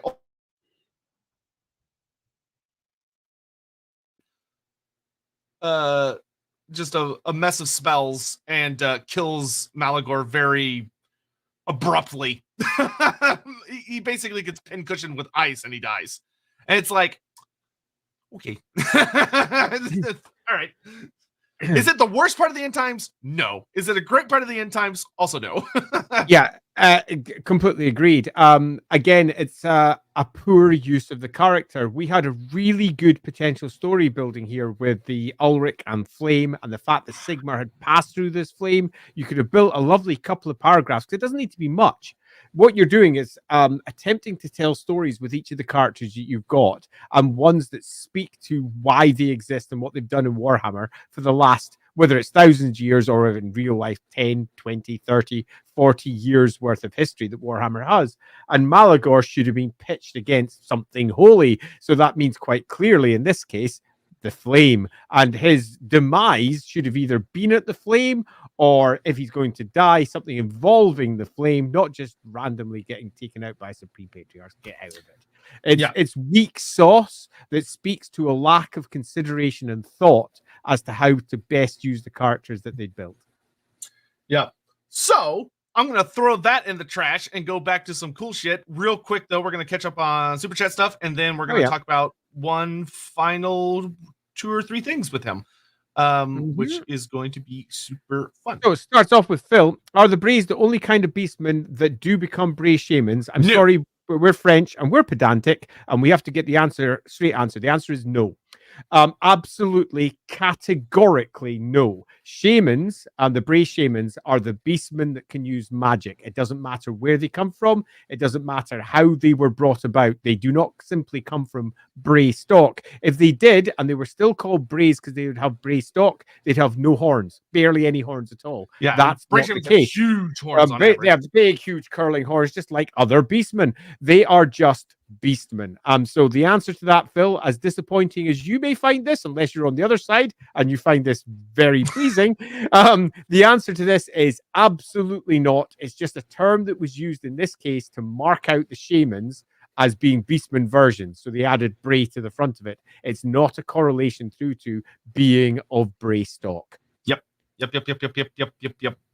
Moving down to, we both did it. Hey lads, love the stream. I have to thank you for getting me into fantasy. Have you any tips for role playing in Warhammer as opposed to other setting? Yeah, go watch Andy's many different streams and stuff. Also join his Discord because you can find a lot of people there to chat with about it. Actually, I'm going to give you a proper call out. So I'm going to give you something to go to. I very recently did a stream with the Rookery about how to be a GM. And it wasn't just being a GM in general. It was being a GM for Warhammer, really, because that's the game that we were talking about. So if you want to have some specific... He's going to post that in the chat for you. I am going to do it right this second as I post this here. That, as I bring it up there, I'll just bring up the link for anyone who wants to just catch it on the screen. If you're watching it, there it is right there. I think I've got the right one. Go press those links and see if it works. That should work, although it's got a timestamp on it. I don't know if the timestamp is going to start you halfway through or not. Who knows? But there's a link. That's me GMing. That's a part of a set of streams where Andy Leask also discusses how to be a good player, and he references Warhammer a lot. And Lindsay, who did her stream just last Saturday, so that was just yesterday, she did one about how to best enjoy the game, particularly when you're dealing with a game that can be grim and bleak. You can get a lot of enjoyment out of it regardless, and she does a lovely chat, takes lots of questions about that. Strongly recommend it. I'm still recovering from Lindsay deciding to call the Grand Theogenes G-Thong. The G-Thong. The G-Thong. Oh no! Yeah, that made me laugh. Storyline of Malagor stopping a god before they rise. That is absolutely something Malagor would do. Yeah, if he could get away with it. So that is a story you could definitely tell with him. Definitely. Gods are a real thing in Warhammer, and gods do rise and fall also. And to have Malagor be responsible for something like that would be a key story to establishing him as something that is important in the setting. For example, if you want to really tie him through to an end time story, you would have had him back in the time of Sigmar going after the Flame of Ulrich and Sigmar protecting it, and perhaps something going wrong. That would have been loads of fun. And then when it comes to the end times, he tries to repeat what he did in Sigmar's time and gets laid low by somebody else, perhaps succeeding where Sigmar had failed in the past. There's a beautiful story you could tell there. Yeah. So there's loads of stuff. That would also do really well for if you're wanting to tell the story of Sigmar having fought Malagor in the ancient past, of why Malagor might have been targeting him especially, or wanting to kill him because he's having visions of what Sigmar will become. And being like, I would like to squish that bug now before it becomes a big issue. Also, if you wanted to tell it from a Warrior of Chaos perspective in another really fun way, having Malagor killing someone before they become a demon prince could also be a really fun story. Yeah, that would be a super fun story. And I think it would work very well for the character. Malagor is used because Nagash was weak. That is the most annoying line that gets spammed by Vampire Count characters in Total War. They say that so much. Nagash was weak. Yeah, sure he was. Sure. Talk mean about him when he's not around to hear it. Ryan Woodall, who do you both think Malagor would be faced off against, or what will he be doing in the old world? So if they decide to use the lore that they wrote in 8th edition, which they very well may not, yes, then we're going to get the slaughter at Bleak Meadow, which means he's going to invade Athel Loren, which would be awesome. Great. Especially because like he convinces other special characters to show up, like Goros Warhoof plays a big role in the fighting. So that would be great. I'd love for them to use that story. It does seem that they are starting with the Battle of Arden, which the Battle of Arden was when Erloth goes to the Forest of Arden and faces off against Morgur the Shadowgave, which is when Morgur gets killed, leading to Malagor's arrival. Yep. That seems to be the scenario they're starting with, because we know that the Beastmen and the Wood Elves books are kind of like coming out as opposing one another for the War on the Border Prince timeline. Perfect. It's just perfect. Yeah, I'm really hoping that they nail that. Yeah, and if you look at the old world map, you can see that there's literally a Beastmen faction symbol and a Wood Elf faction symbol in the Forest of Arden, showing that they're about to face off. So hopefully that's what they're doing. And if so, that would be great, because then Malagor would literally be the big bad follow-up to the Morgur fight. Necromancer Cobalt, it's probably because Nagash is going to become a new god, even though that he was not to know that. It sounds like a smart in retrospect thing. Yeah. And you know what? From AOS it perspective. does. And it would have been great if that was the story they were telling. It would have been great if that was the story they were telling. Malagor getting riled by what he could sense was the oncoming swelling of a new god coming into place. Something that would perhaps rival Sigmar himself. And he's been fighting against that for the last so many centuries. I think that would have been lovely, but that wasn't the story they told. It's worth noting that's specifically not how they wrote it. If they had written it that way, that actually would have been a great use of the character. But they very specifically use it as he literally just gets visions of the dark gods telling him, hey, go stop this thing. Instead of it being something that he personally deeply desires. Yeah, and I think that would have been a great use of the character. And it's another fine example of, if we've discussed this before in our previous End Time stream, and we are probably going to do another one at some point, because we just need to vent at some point. But if we sat down and we went through the entirety of the End Times, I think the End Times, all of it can be made to make not just sense, but be an exceedingly cool story. But what you need to do is not necessarily rewrite all the events, it's rewrite why all the events happened. Rewrite the core of what each of the characters' decisions and choices were, and get rid of all this silliness in terms of we sat here bickering. Why are you bickering? It's the end of the fucking world. Get on with it. There's things to do. And Malagor, in this particular case, clearly had potential motivation, but it wasn't put in place. Yep. Inquisitor Thomas being real, harsh, being real, but Malagor died like a true Beastman, being a minor side bit. And it's harsh but true. But hey, at least they got to be a side bit, unlike the ogres. They didn't even get to do that. Fair. What's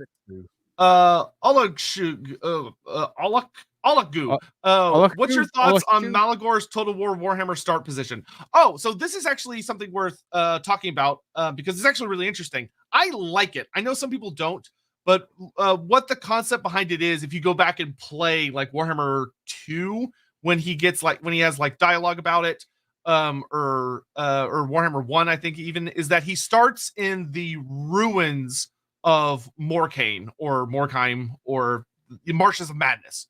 And his starting speech when you play his campaign in Warhammer 1 or Warhammer 2 focuses on Malagor has gathered a large amount of warherds to a human civilization that crumbled, collapsed, and was completely overtaken and devoured by the marshes, and has become a place of utter ruin and has been despoiled. And he basically brings them all there as almost kind of a spiritual retreat, in the sense of being, this is what we will do. This is the goal. It can be done. Great civilizations of humanity have fallen before. We're going to make them fall again. And I think the idea that Malagor would be drawn to a place like Morkane to conduct a big ceremony, a big ritual, and that he would have a purpose there because of what has happened to it, I think that actually tracks pretty well for him as a character. Granted, it's pretty far away from his usual stomping grounds, but that's good. Malagor should be a character who goes all over the place in the Warhammer world, not just that little backyard in just the old world. He would be someone that, considering that he's as old as he is, and that he's known by dwarves, elves, and just man in general, he should be all over the damn place. Hell, you could even maybe argue that he knew about the ancient kingdom of Morkane, or Stragos, or whatever. It has so many fucking different names. It does. So from my side, yeah, is it the best? It's a push.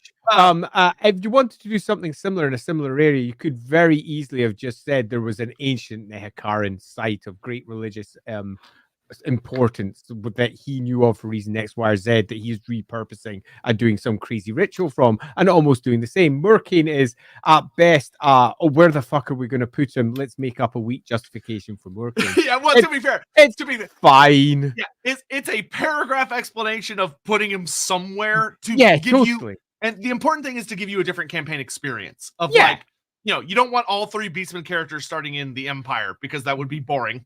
and also speaks to how badly the Beastmen have been treated in general, because they have only Workshop's fault. CA's just doing their best. Okay? And I don't in any way blame them for doing it, but if I was to do it, I would probably have gone for somewhere that had some religious significance and having him completely devastating it, and reusing it and starting his dark rituals there, because that would have worked quite neatly. And if I was doing it with Morkane, I would have had some sort of temple that mattered being at the core of it, just to try and reinforce the characters. Yeah, I will say it works better now, funny enough, in Warhammer 3, because you actually have the Stragos faction, where they're in the city of Morkane, being all evil, with the mysterious Ghoul King character, who is unnamed, is just called the Ghoul King. So the fact that it's like, oh, he's gonna go there and fuck up, their ancient place of worship where they used to have. Let's run with that. That works a lot better as opposed to Warhammer 1, where it was literally empty and he's just kind of there. But anyway, so it's a bit weak sauce, but it's fine. Yeah, the thing that I actually wanted to talk about, because it's something I really, really love about Malagor, that I was just kind of reading over this and wanted to touch on a bit, is one of the best portrayals for Malagor in the original Beastmen book is how he's portrayed as far as when he shows up. That talks about that when Malagor is arriving to a place that he intends on. The reason he's known as the Dark Omen is because he's you are forewarned by omens. And they're really creepy ones too.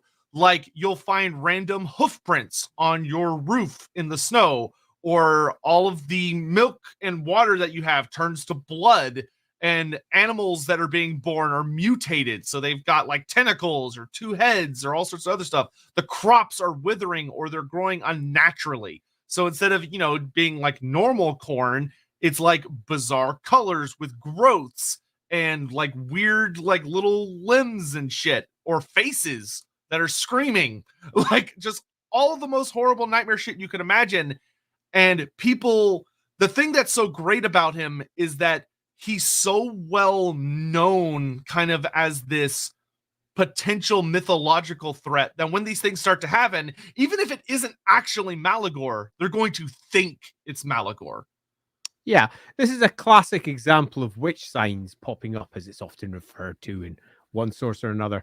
And if you're playing the fantasy roleplay game, you can easily simulate this by just having various miscast results pop up, or Tzeentch's curses. If you're sitting all the way back in the 2nd edition of the game, you can roll them up, and things like milk spoiling and turning to blood, or mutation suddenly arriving, or weird events occurring around you.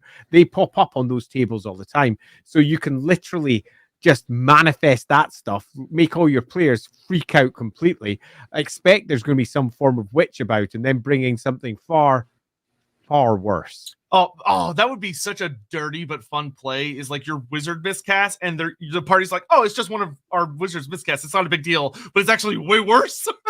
Yeah, totally. And you, the GM, are like, haha. All right. Are you ready? I think it's time to get into questions. There is. I just want to bring up one comment to make sure I answer on this one. I didn't mean down in Nehekara. Nehekara is spread out far. Yeah, the Marshes of Madness are way further north of Nehekara. So I was talking basically starting them in the same place, just to make sure that was clear. Before we go, I am going to say one thing, because I can't help it, because I'm here. Go sign up to find out about our next game because it's freaking awesome. Dark Deeds will be coming out relatively soon. Yeah, I'll give you a link to it in the chat in a check moment. out Dark Deeds. It's a board game, so it's not like, oh, it's a role play game where I have to get a whole bunch of shit. It's gonna be super time consuming. No, it's a board game. And it's brought to us by the fine minds behind many of the Warhammer things that you know and love today. Good old Andy Chambers and Mark Gibbons were the people who put that together. I did indeed help write the rules this time round. So big up from me. It is absolutely gorgeous. It is absolutely lovely. You should go take a look. And indeed, we even have I got this around? I don't. I'm going to quickly ping up a website because believe it or not, the Rookery even has its own website now. Woo! Yeah, we have a website. We're like grown-ups. If you want to go check out our route, it's rookerypublications.com. And you can go find out all the crazy stuff that we're doing, including particularly relevant for us here on Lorebeards. We do a lot of videos over in the Rookery for YouTube. And they're often discussing not necessarily things that are the same, but they're certainly related, not necessarily always lore, but as we've already discussed, sometimes it's about how to role play, it's about how to build your own games, a lot of good workshopping information. Yeah, loads of stuff in there. And if any of that interests you, you can scroll back for about 110 different videos that are currently over there just now about pretty much every subject about gaming. We've even had on, for example, from Total War, when Total War 3 came out, we did a stream on the night of release with good old Andy. He popped over. That was lovely. Andy, he popped in, and we did a stream with him on the night where we were discussing everything new that was coming to the game. So we've got a nice variety of stuff in there. Do pop over. But Dark Deeds is awesome. Go check it out. I will find a link while the questions are picked up. Yes, and Andy is totally going to find a way to do a playthrough of the game and put it on a YouTube channel so people can go, what is this? It's going to be so much fun. I can't tell you how much fun the game is. Because basically you're playing minions where you backstab each other and everyone else like crazy. In the service of a big patron. It's loads of fun. Right. I brought up the wrong quotation. Never mind. I'll get questions that we need to answer here from the Discord. Thank you to those of you who submitted a question beforehand. So some of these we've already answered, such as like, why did Malagor not wait for Morgur? And although we don't get an explicit reason, I think that the evidence is very heavily in that he can't control Morgur. And if Morgur's around, I think Morgur's an interesting thing for Malagor. Malagor is the advisor who speaks with the voice of the gods, whereas Morgur is more like God. So if Morgur's saying, we're going to do this, follow me, the Beastmen are going to follow him, not Malagor. So his voice, his power is significantly lessened, which for how, frankly, strategic and tactical Malagor is, would really not jive with him. I think he would find that to be a huge issue. Absolutely agreed. Oh, Hammond. Off-topic question. Why is the word hell in Warhammer? So, yeah, that's kind of one of those things where, like, when you're playing, watching any kind of fantasy show or playing a fantasy system, you'll see words that in our world tie back to very specific things like Christianity or some kind of religion that obviously does not exist in that fantasy world.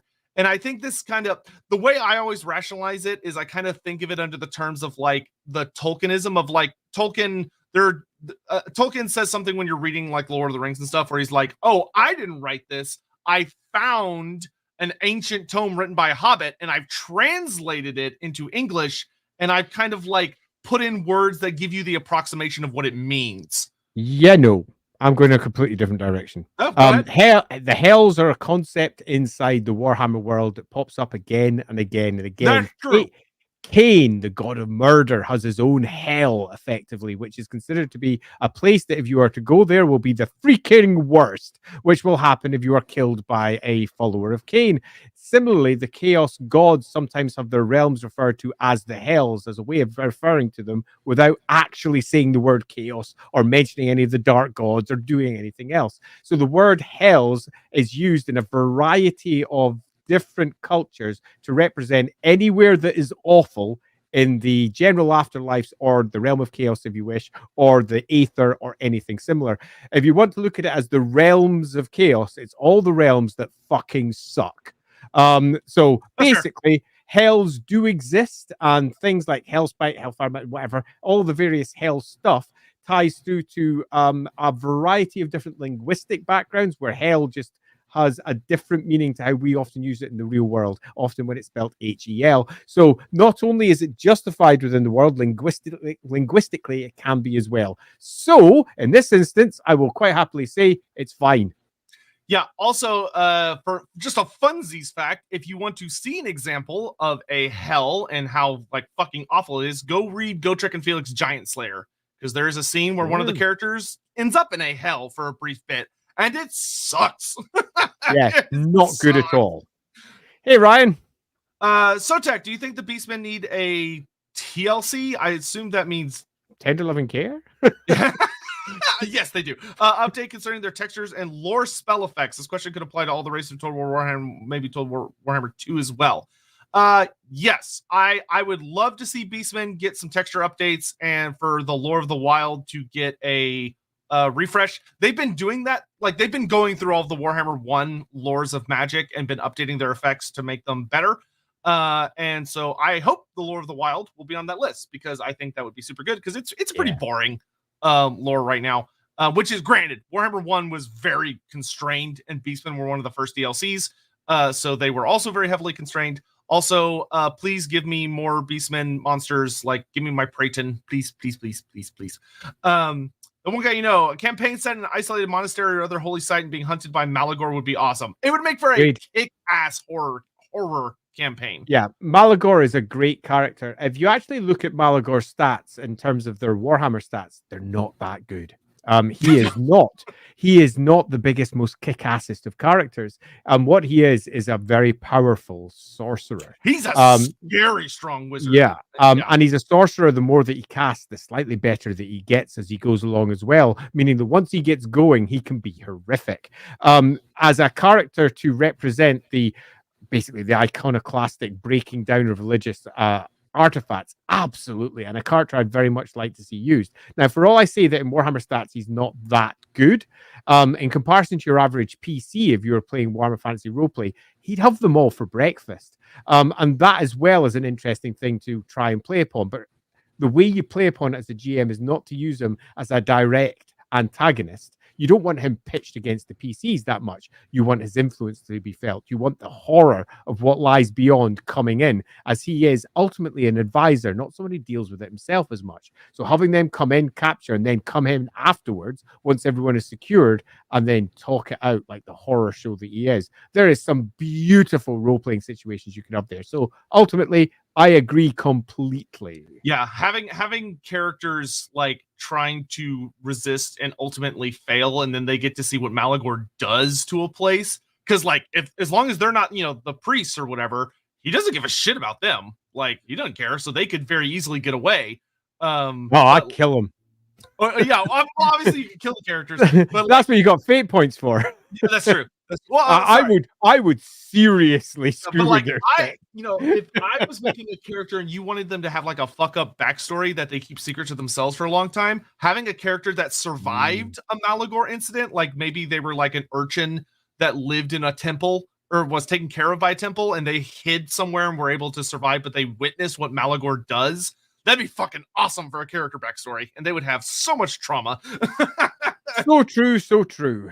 Agree. Actually, no. The last question from Infiltrator of Troy: how Malagor get his wings? He was born with them. How old is he? We don't know for sure, but probably thousands of years old. What goes into making a herd stone? Ooh, that's a great question. That is actually kind of hard to answer because there's a lot here.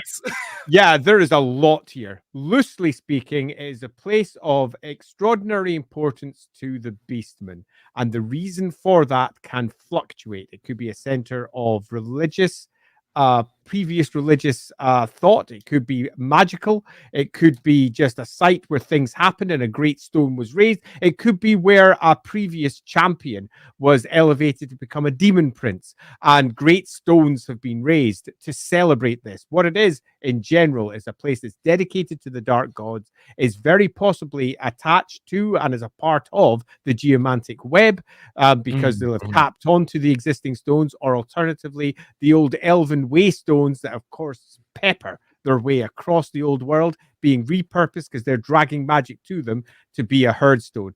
To cut this big story short, it's any site of religious or magical importance that's deep in the trees that the Beastmen can get their hands on. And there could be a variety of tales behind exactly why it will be a herdstone.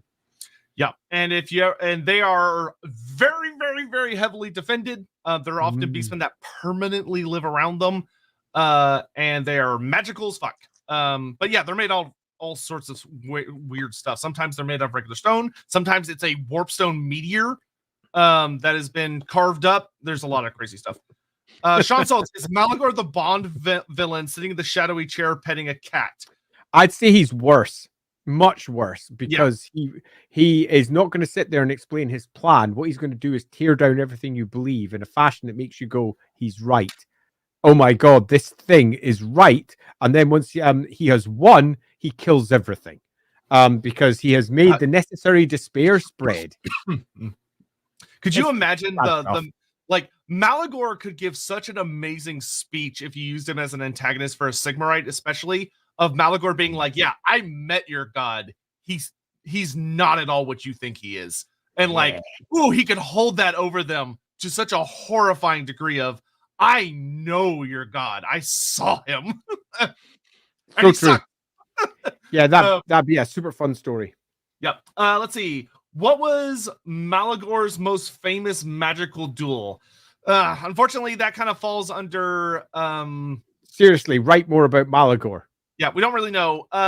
He does get a couple of big moments in the end times where when he is not batshit crazy, he kind of dominates all of his little fights. Like even when he goes up against Gregor Martark, the supreme patriarch of the Beast Order, Malagor is like full on holding his own, and is kind of unstoppable until he basically. The way they played is that Malagor he's so cautious and careful about where he positions himself. Nobody can really deal with him. And then he frenzies and he charges in and he dies immediately.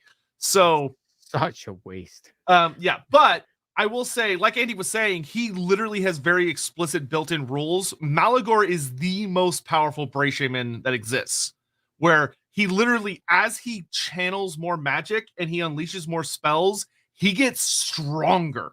He gets stronger and strong. His spells get more and more powerful as he kind of starts becoming like a funnel to the winds of magic, which is a fucking terrifying ability. Like that is a bizarre and nightmarish power that the more they use magic, the more of it, the stronger they get. That is incredibly unusual and nasty. And plus his lore selection is nightmarish. It's wide. It's pretty and decent. That he can use shadows, death, wilds. Like he has access to some gnarly fucking spells. So in magical duels, he would be pretty fucking awful for most people to deal with. Like even experienced wizards would struggle with Malagor. Yep. Malagor's pretty damn powerful. He's not peak Warhammer, as in there are other characters that are more powerful than at their base value, but by the gods, he's good when it comes to magic. Very good. If you're not a named character, you do not want to deal with that. you want to have at least a name to yourself. Yeah. But let's see. Is there any particular non-chaos deity Malagor hates the most and wishes to eradicate all the temples from the world? Sigmar. Probably Sigmar, yeah. Yeah, he seems to have a particular ire towards Sigmar. It's certainly something that could easily be rewritten if they wish to do so, particularly if they're wanting to focus on the Wood Elves. They could easily turn that into something else for the story that they're doing for the old world. But as it currently stands, Sigmar stands head and shoulders above the rest. Yep. Since he's the Crowfather and carrion birds follow him, what's his relationship with Nurgle and Nurgle's followers? I think, like we said kind of with Tzeentch earlier, it's not an explicitly unique relationship, but he would appeal to all the dark powers for various reasons. Even Khorne. Like, it's easy to write off, oh, he's just a wizard, so Khorne would hate him. No, he's an advisor. He is he speaks with the voice of the gods, which even the Khornates want to hear. They want to know Khorne's will. Khorne, as much as Khorne like smacks of like, oh, magic is terrible, he is an entity of magic. He relies upon it. His demons are made of it. They need magic to manifest, which is kind of the really good, in my opinion, irony of Khorne, that he's kind of a what's the word? He's a hypocrite. In some senses, depending on how you look at it. Though the way he hates magic is actually more particular than a lot of people realize. It's more that he hates magic being used for bloodshed in particular. It's about how magic is used. He's against magic getting in the way. Yeah. And the thing about Malagor is Malagor knows. Like I would say Malagor, when it comes to chaos characters, Malagor is probably one of the slipperiest, most gifted, cunning diplomats that chaos has to offer. Yeah, it's something that you don't normally associate with Beastmen. And that's one of the reasons why I was a little bit disappointed with his end. And it's also one of the reasons why I'm disappointed we don't have more detail about Malagor, because if we did, we'd have had an opportunity to see Beastmen in a different light. Because quite clearly, he's a character of extreme gifts, but those gifts never really get an opportunity to shine. Yep. Let's see. Since he's the Crowfather, how do you and Andy think Malagor would feel about the Moon Empress, since she has her own Onyx Crowmen? Could she be a character that could genuinely scare him? I don't think she would scare him per se. Malagor does not seem like the scareable type in a sense. No, I imagine his leadership's only 8. In the greater scheme of things, he's going to flee at points as well. I'd go for more. Sure, he's going to get.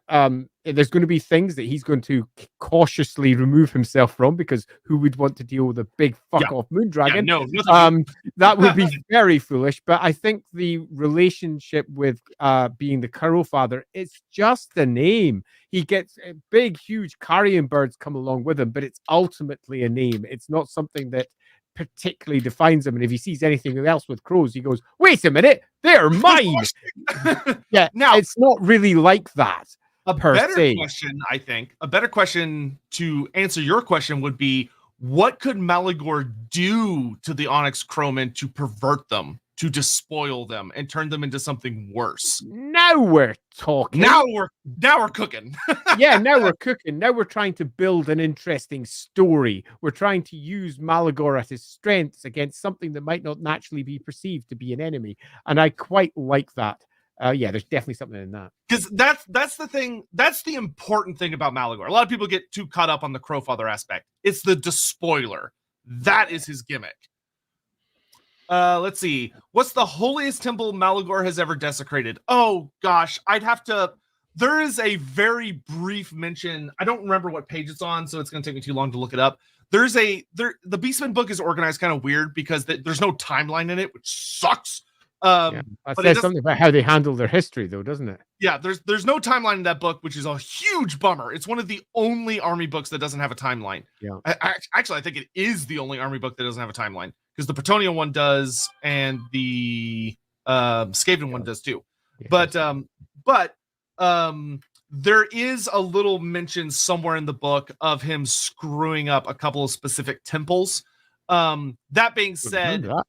That being said, they're kind of like not places you would really know, because obviously if Malagor screws up a place, it's probably no longer on the map. So they can't really use a place they want to keep. They have to use somewhere else. That being said, pretty much anything out in the wilds is fair game. It would have been really cool to use it. You know what would have been the best place to use Malagor? Would have been Malagor desecrating the cathedral of Sigmar in Altdorf during the fall of Altdorf. Because the whole thing, lovely. Because he could have pulled that off, and it wouldn't have changed anything about how that battle ends up going down. Where, yeah, sure, he still flees 100%, but he gets that moral victory of he does still desecrate the temple. And then someone else can claim revenge for said desecration as you move towards the end. That means we get ourselves that would have lovely resolution. Yeah, you get the rematch with him in Middenheim, and then Middenheim. He dies in the rematch, and then he dies. So that would have been great. Damn it. Yeah, that would have been great. Okay. Here's kind of a fun question. Mm-hmm. Since we know that Kislevite magic, for instance, comes from the land itself, how would the Beastmen, or Malagor in particular, go about desecrating? Would they even be able to? Would they be able to? Yes, absolutely. I'd say you're actually conflating two things here which shouldn't be conflated. One is religion and the other one is magic. They are two That's true. very different things. In Kislev, you've got various gods. You've got Urson, you've got Tyre, you've got other gods. Let's just not bother going into all of that, all of which have got their own extremely important religious sites. There's also some cross-pollination here. The great teeth of Urson, for example, which sit in the middle of the oblast. And an important site not just for Urson worship, the bear, but also for ice magic in general, because it's a focal point from that and was used, I believe, in the Ambassador Chronicle novels, okay, as a location. There is somewhere that he could 100% desecrate and really go to town on and affect both the ice magic of Kislev itself and the power of the land and also the religious side of things. So I think the answer to that is yes, it can be done. But don't conflate religion with magic. They're two different things. Yeah. Normally, depending on which faction you're dealing with. It would be an interesting tale, though. I think you could tell a fun story of an ice witch trying to deal with Malagor and how her ice magic is warped by what he's been doing to the land. Like, she still has ice magic, but it would be different. Hammond, what would Malagor think about Sotek from his perspective being born from nothing? Lizard Moses essentially eradicated creatures of chaos with a new upstart god. Would he hate him more than Sigmar? I don't think he would hate him more than Sigmar. No, because Sotek represents different things. And there are specific elements of what Sigmar represents that I think stokes Malagor's ire particularly. Sotek, while being an enemy of chaos, is still kind of like a wild god, like a god that does not usher civilization, so to speak. It's more of an enemy. It's not an entity of creation. It's an entity of destruction, if that makes sense. Sigmar is kind of an entity, he's supposed to be, kind of an entity of creation, and I think that's what pisses off Malagor so much. Yeah, loosely speaking, he doesn't just, he's not born from nothing. Sotek is arguably much older than that alone. Lizard Moses did indeed do an awful lot, but I think that there would be a great deal of confusion from Malagor as he arrives at, say, for example, Lustria, and finds this great wealth of religion mixed with magic. It would be confusing and different and would almost certainly intrigue. But as to opinions, you're almost requiring a god view to understand all of this. So much of it would be lost to time. So there'd be very little to actually attach your teeth into beyond let's take down these giant temple cities. That I think would be core. Yeah, he'd be all for that. It'd be all ultimately about bring down the temple cities, desecrate them, massacre the priests that sit across the top and kill them with their own. I think Malagor, in fact, would make a marvelous character to go to town on the Lizardmen because they have religion at their core and Malagor has bringing down religion at his core. So there's a really nice tension that sits between them. And imagine the horrific scene of a Slam mage priest being effectively murdered at the top by Malagor. That'd be an amazing scene. A truly horrific one, an ancient entity from times long gone by being killed by this upstart. It'd be good. And man, having destroyed like a Southlands city, I'd be super down for that. That'd be great. Yeah, that'd be super cool. There's definitely a lot that could be done with that. Yep. Let's see. Hypothetically, how much rivalry would Malagor and Mother Ostankia have? They wouldn't like each other, but I don't think they'd have a particularly notable rivalry. Doesn't feel like it's the source of a giant rivalry. They're gonna kill each once other. Again, Mother Ostankia is not really a religious figure. Like she represents like a lot of the old faith of Kislev, but it's once again it's different. And once again, she's part of the natural wilds as opposed to like, oh, bring civilization, because you have to remember it's encroaching on Beastmen territory by bringing civilization that is really going to piss off Malagor the most. Yeah, there's characters that are most certainly more likely to have rivalries than them. Let's see. Since his main thing is hatred and destruction of the gods, how would Malagor go about despoiling and wounding someone like the Celestial Dragon Emperor? That would be an interesting thing. Yeah, an interesting thing to point Malagor at would be the Great Bastion, for instance. Considering that the Great Bastion does have a lot of magic and frankly faith, even though the Dragon Emperor would not like anyone saying that, put into it, that is something Malagor would be like, that I want to destroy that more than anything. Yeah, I could see that being the case. So And I could see, that would fuck up the Celestial Dragon Emperor because he's literally poured his own essence into the Great Bastion. yeah, I think that'd be a super fun story. Yeah, so that would probably be that particular showdown. Sotek is born of Goros and Lord Krimlo. That is extremely rude to both of my parents. How fucking dare you? Let's see. Do we know if this is such a great question. The answer is no, but it's a great question. Do we know if Malagor has a complex theory about religion and the gods? Does he have a theory which he uses as justification for despoiling their holy sites? Just how intellectual of a bray shaman is he? I think the answer to that is yes, yes, yes, yes, all the way yes, but we don't know what it is. Yeah. So if you're building one for your own game, you would need to sit down and figure it out for yourself. But do I think he is an intellectual character? I think that would make for a far better version of Malagor than the alternative. We already have crazy wild idiots. We already have all manner of stupid Beastmen characters that have very little in the way of actual intellect or intelligence. This would be a lovely way to distance not just Malagor from the rest of them, but from distance Beastmen from the base stereotypes that are often used for them, and to start adding something more to them. So my preference would be absolutely dial down into that, but we don't actually know the answer for it. That's more of a personal preference. Yep. And the last thing he's talked about here is Malagor versus Nagash and all that stuff. Would Malagor consider Nagash a human deity, since before his transformation he was human? I don't think he would consider Nagash a god, because Nagash just isn't, to be frank. And Malagor is one of those characters who would probably have a very good understanding of what is and isn't a god. That being said, if he came across a site, if he came across like Nagashazar, which is very much built around worship of Nagash, yeah, he'd probably be like, all right, this needs to go.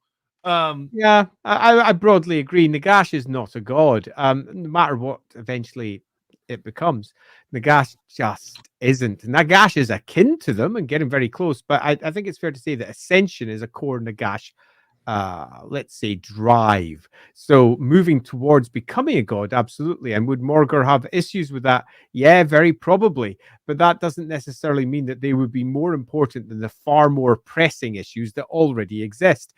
Trying to single out individuals in this fashion is very much something that we can easily do with, again, our God view, but down on the ground, there's just more pressing issues lying across the horizon. It's the sort of thing that would pretty much never come to pass unless it was forced out of a narrative because it had to happen. Yeah, Malagor, and you have to remember that Malagor is kind of this grand, like, orchestrator of trying to get just so many different warherds to be on the same pages. It's incredibly rare he would ever be running into like other named characters or interacting with them in any way, because that's just not the role he tends to play. Yeah, he's got too much to do. Yeah, he's got shit to do. He ain't got time to throw down with people. He's busy. He's got a job. Absolutely. Still loading. Can't tell me there's no more of Beast God. It feels implied to have a top dog more than any lore. Would Malagor venerate or seek to co-op power? I'm trying to decipher this. Still loading. I don't know if you're able to. So if you can drop some clarification for this post, that'd be greatly useful, because I'm not quite sure what you're saying. You can't tell me there is no more of beast gods, so a beastman god. It feels implied to have a top dog more than any other lore. Would Malagor venerate or seek to co-opt the power of a god of beasts? I think that's what you're saying. I think you're saying that basically there would be some sort of beast god, and if there was such a thing, then Malagor would definitely go for that. And I think that the answer is no. They wouldn't, if that's what you're saying, but I'm not quite sure I've caught exactly what you're offering there. God of the Lore of Beasts. There we go. Yeah. Thank you. Yeah, Malagor, he would seek to despoil it. Because that is his way of asserting control over life.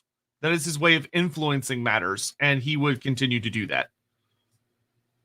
Yeah, I could make an argument on the other side because, I like to try and pitch a different one. I think I could, but as it stands, Malagor's raison d'etre is super clear. And regardless of what you may or may not be a god of, that's a little bit like saying that I don't want to take down Tal because it has something to do with beasts, and he most certainly would want to take down the sacred sites of Tal. So I think the ultimate answer is there. Yeah, he'd take it down. Yep. Malagor versus Myrmidia cage match win. Malagor would be grossly dead.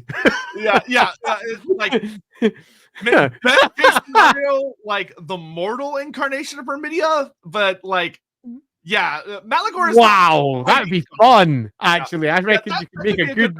You could possibly make a good one for mortals, but ultimately, I think Malagor is possibly going to be on the receiving end of a butt kicking. Yeah. Malagor is not the god killer. Morgur is the god killer. Malagor would be very out of his element. He's just a wizard, guys. Give him a break.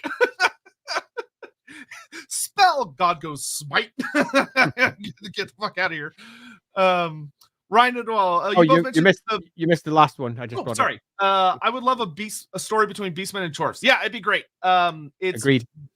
Barely ever brought up at all, but they would fucking hate each other. It'd be great. Yeah. And I think it would be a really good story and one that is currently missed. Yeah, especially like, hell, give me Tarux fighting against the Chaos Dwarfs, and the Chaos Dwarfs being like, well, that's kind of a fucking weird dude over there. And the Minotaurs being like, those are some weird looking Minotaurish things over there. Let them duke it out. Be great. Yeah, quite. Hey, Ryan. You both mentioned the Beastmen take expansionism as a personal assault by man concerning their holy sites. Do you think Malagor does the same as a form of spider, eye for an eye to humanity? I think that is a very strong argument. Yeah, absolutely. And I also think that there's he is one for absolute eradication of things. So I could see towns being taken out by him and those who have been influenced by him to effectively reclaim them. So many of the ancient ruins that dot the empire could very well be the result of Malagor's, let's say, passing. To be nice. Yep. Morning, lads from Australia. When can we expect new Lorebeards art / law hammering logo added next to the beautiful Sotek one? Yeah, when are we getting a? Yeah, we've actually had a bit of a discussion over on the Lawhammer side about this because we currently don't have an actual logo at the moment. We've just got a silly little small bit vicious dog sitting on anything that we've done. We don't have a logo at all. This is entirely down to me because everyone I've drawn, I kind of hate. So I'm sure I'll get one eventually, but as it currently stands, I don't have one. It will come in time. Let's see if I can get one done for our big, huge, mighty fight on Monday. That would be impressive. You've got one. It ain't happening. No. All right. Thanks very much for the question. Yeah, thank you very much. Infiltrator Troy, what relationship does Malagor have with the Chaos Gods, including the ones smaller than the Big Four? That would be an interesting question of what his view would be on gods beneath the big pantheon. Obviously, he venerates the entire big pantheon, but he would probably... honestly, I don't think there's an easy answer for that. That would be an interesting question to pose to Malagor. Yeah, I think the interesting question here has yet to be posed. And I think that's why this is a particularly difficult one to answer. And that is, we now have with the old world a clear pantheon of chaos deities with 4 of them sitting at the top. And now Malagor can fit in anywhere there. For example, they may have some sort of beast lord who is all about taking down other gods, and Malagor is just his representative. Suddenly, everything changes. Malagor is a new character with a new reason for existing. So I think the answer to this is going to come with time, and possibly will never come, because it's also possible that the old world's mention of an entire pantheon of gods is literally just a castaway line that they never return to again, because that happens with Warhammer writers. Sometimes they write a thing and no one follows it up, and we're left going, but everything you said before contradicts this new thing. Tell me more. And they don't provide more because it isn't the thing that they wrote or they're aware of because they missed it when they did their read through of a book. So there's definitely something. We have a very unbiased recommendation. The logo should be Alamenawife. She is the main character of Warhammer. Yeah, nice try. Put Alamenowith and Carillion in a room together. Only one leaves alive. Only one. Oh, man. Yeah, that's definitely a thing, Lindsay. Yeah. I got you, Andy. Check DMs. Andy's come in. Oh, shit. Oh, they're fighting in the chat. There's a fight in the chat from Andy Lease. Clearly, the logo should be Leopold's flaming hammer. That feels like a euphemism. Hawk of the Night. He's just so hot. Yeah. As someone who hasn't played Warhammer Fantasy Roleplay, do you think Malagor would be a suitable big bad for a campaign? Yes. Yes. Pretty much any named character would make good, but Malagor would be a particularly good one, especially if you're having to like follow his line of desecration from different kinds of temples. Yeah, awesome. I'm just going to pull up this so you know, Yaka, that Alamenowith is one of the characters in Lawhammer, the actual play that I stream every single Friday with the best players in the world, and we have an absolute laugh. If you want to know more about that, go check over on the Lawhammer channels. We have over 50 episodes of that campaign so far, and if you want to know more about Warhammer Fantasy Roleplay, and you haven't gone and watched Lawhammer, that's going to be a requirement for mods, is to watch Lawhammer. Super glad you brought that up, so I didn't need to. Good God. Standards here shrinking. I think Malagor's relation with gods in general depends on how that god influences their followers in relation to the forest and their inhabitants. Maybe I think because it kind of starts to fall apart when you deal with like Tall. Yeah, and I don't think it does actually, because it's too easy to immediately go, certain gods are gods of this and other gods clearly aren't that. No, they are all gods of human civilization. Even Tal is a representation of civilization and the interactions that they have with the forest and the wild. So every single last one of those motherfuckers can be brought down. Malagor does not discriminate. He is an equal opportunity iconoclast. He will destroy them all. Bring him down. He'll give you rights and lefts. Totally. He's fine. How would Malagor fare if he were set loose upon Ulthuan, both with and without a brayherd? Well, without a brayherd, he would die fairly quickly. Like once again, he is a influencer type character. He is an fucking YouTuber. Wow. He is a manipulator, a puppeteer. Like that's a very key part of him. By himself, is he dangerous? Yes, absolutely. But Ulthuan is one of the best geared places to deal with him, because they got a lot of really powerful wizards. And he super powerful wizards. He would basically be by himself. All the top tier wizards of Ulthuan are basically like named characters. You could just keep on adding and adding as we go through the various Loremasters at the Tower of Safri. And it would be, quite frankly, not a good day for Malagor. He would not fare well. Now, if this was a place that was full of Beastmen already, then Malagor could start a campaign. This is very different to Athel Loren. Athel Loren already has significant Beastmen populations both in it and around it, meaning that Malagor can make a significant impact upon the conflicts there. But over in Ulthuan, it's pretty much Beastman free, which means poor old Malagor is a corpse. Yep. Okay, I'm going to blast through the last couple of these because we're kind of out of time. Is there anything I would change about Malagor in Total War to better reflect his lore? Honestly, I think he's in a pretty good place now. I think he's fine. A lot of Beastmen characters often vague where exactly they come from and which part of the world they are active. Yeah. Unfortunately, that is just the situation we're dealt. Yeah, there's no easy answers for you as far as like where Malagor's been, where he was born, or any of that. We have no idea. Yeah. Given that this whole thing is desecration, toppling gods, how would Malagor view the Chaos Dwarf Empire and Grand Cathay? We already talked about he would hate the Chaos Dwarves. Grand Cathay, he probably would not like Grand Cathay very much, especially Harmony as like a concept would be kind of like ugh to the beast. Yeah, he's just got different icons to smash. I think that he most certainly would be a smasher of what Cathay represents. Yep. Looking at the map, Beastmen distributed around the world. Size of Beastmen populations in Nippon, Araby, and the Southlands are quite different to other human nations. Do you think that Malagor having such a sway over the entire Beastmen race could change how GW eventually writes their version of these nations? Would be nice to see. Yeah, it really would be nice to see. GW, I doubt it, but it'd be nice to see. Beastmen are ubiquitous. They're everywhere. They're a little bit like greenskins. You pretty much get them throughout the known Warhammer world. So I think it would be almost incumbent upon whichever writers are responsible for building these individual factions, let's say, for them to ensure that at least one or two events from their history are dealing with Beastmen and how they represent themselves culturally within that environment. How close do you think Malagor has ever come to finding Ladriel / Lady of the Lake? Probably not close at all. That's more Morgar's thing, not Malagor's. Really, no. That once again, Malagor is not a god killer. That is not his shtick. No. That would be again pitching the wrong sort of character against the wrong sort of character. If you really want to get Malagor against someone that you feel he'd be going against, you're looking at your grand theogonists. You're looking at representations of religion, and that's who you should be going about. Yeah, that sort of thing is super fun. Like that. Zar.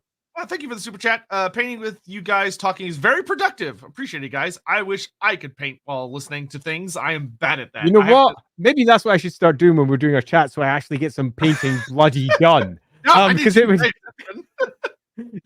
No, but sadly, I'm also looking at comments. Malagor versus the Kingdoms of End. That seems like grand prize for the Despoiler of Sacred. The Land of 1,000 Gods. He'd probably have a lot of fun. That is one that if I was writing it, I would put Malagor down there purposefully.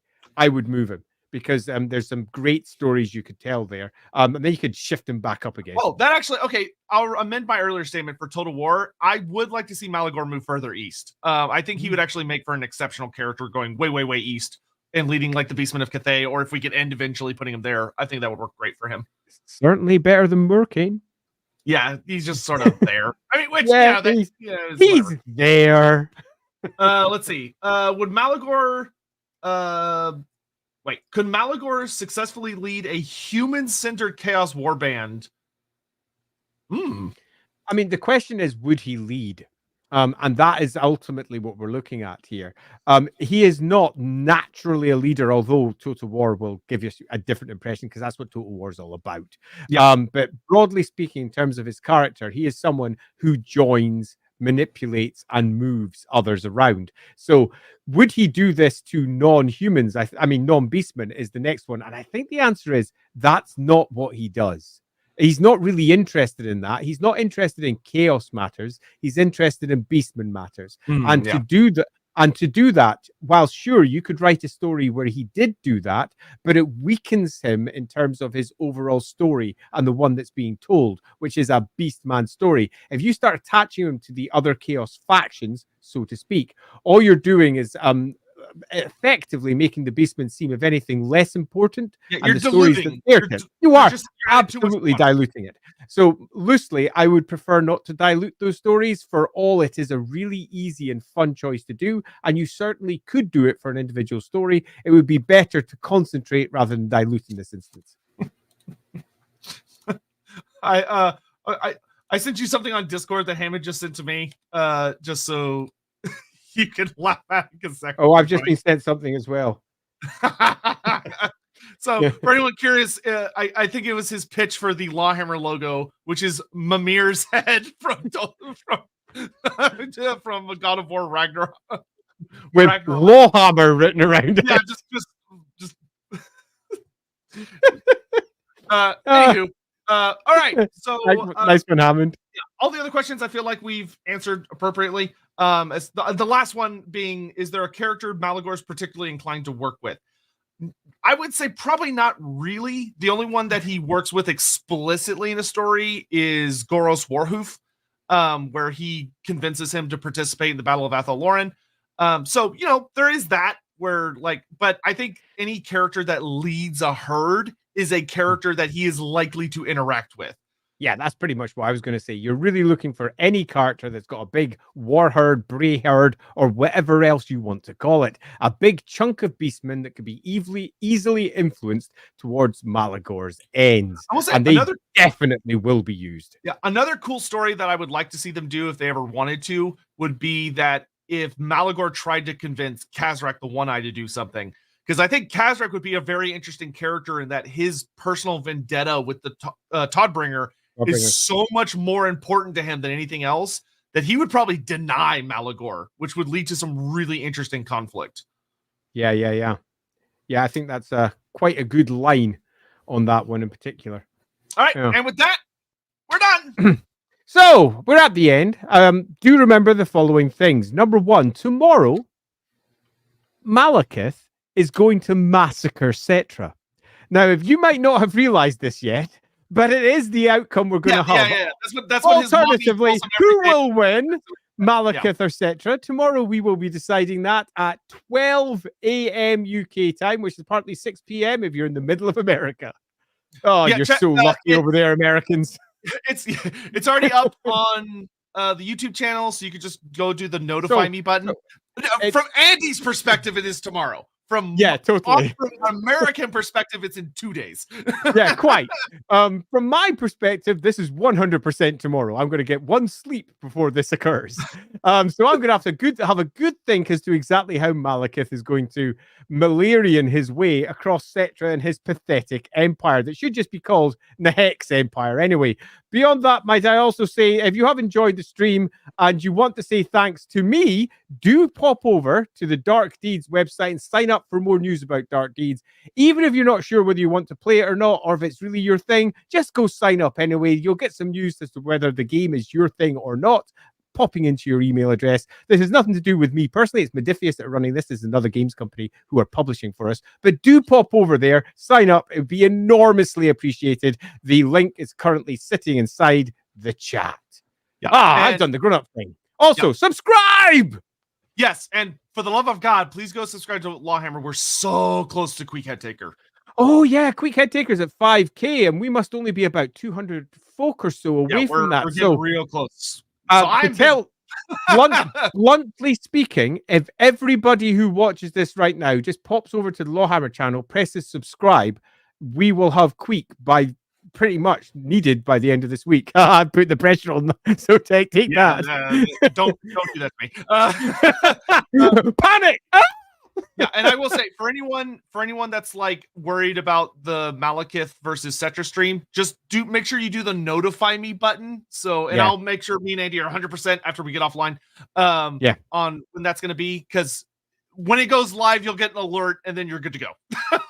But I will send out alerts about it's already this many hours from now. Yeah, it's already posted up over on Sotek's channel, so you can go look at it right now and how long it is before it goes live.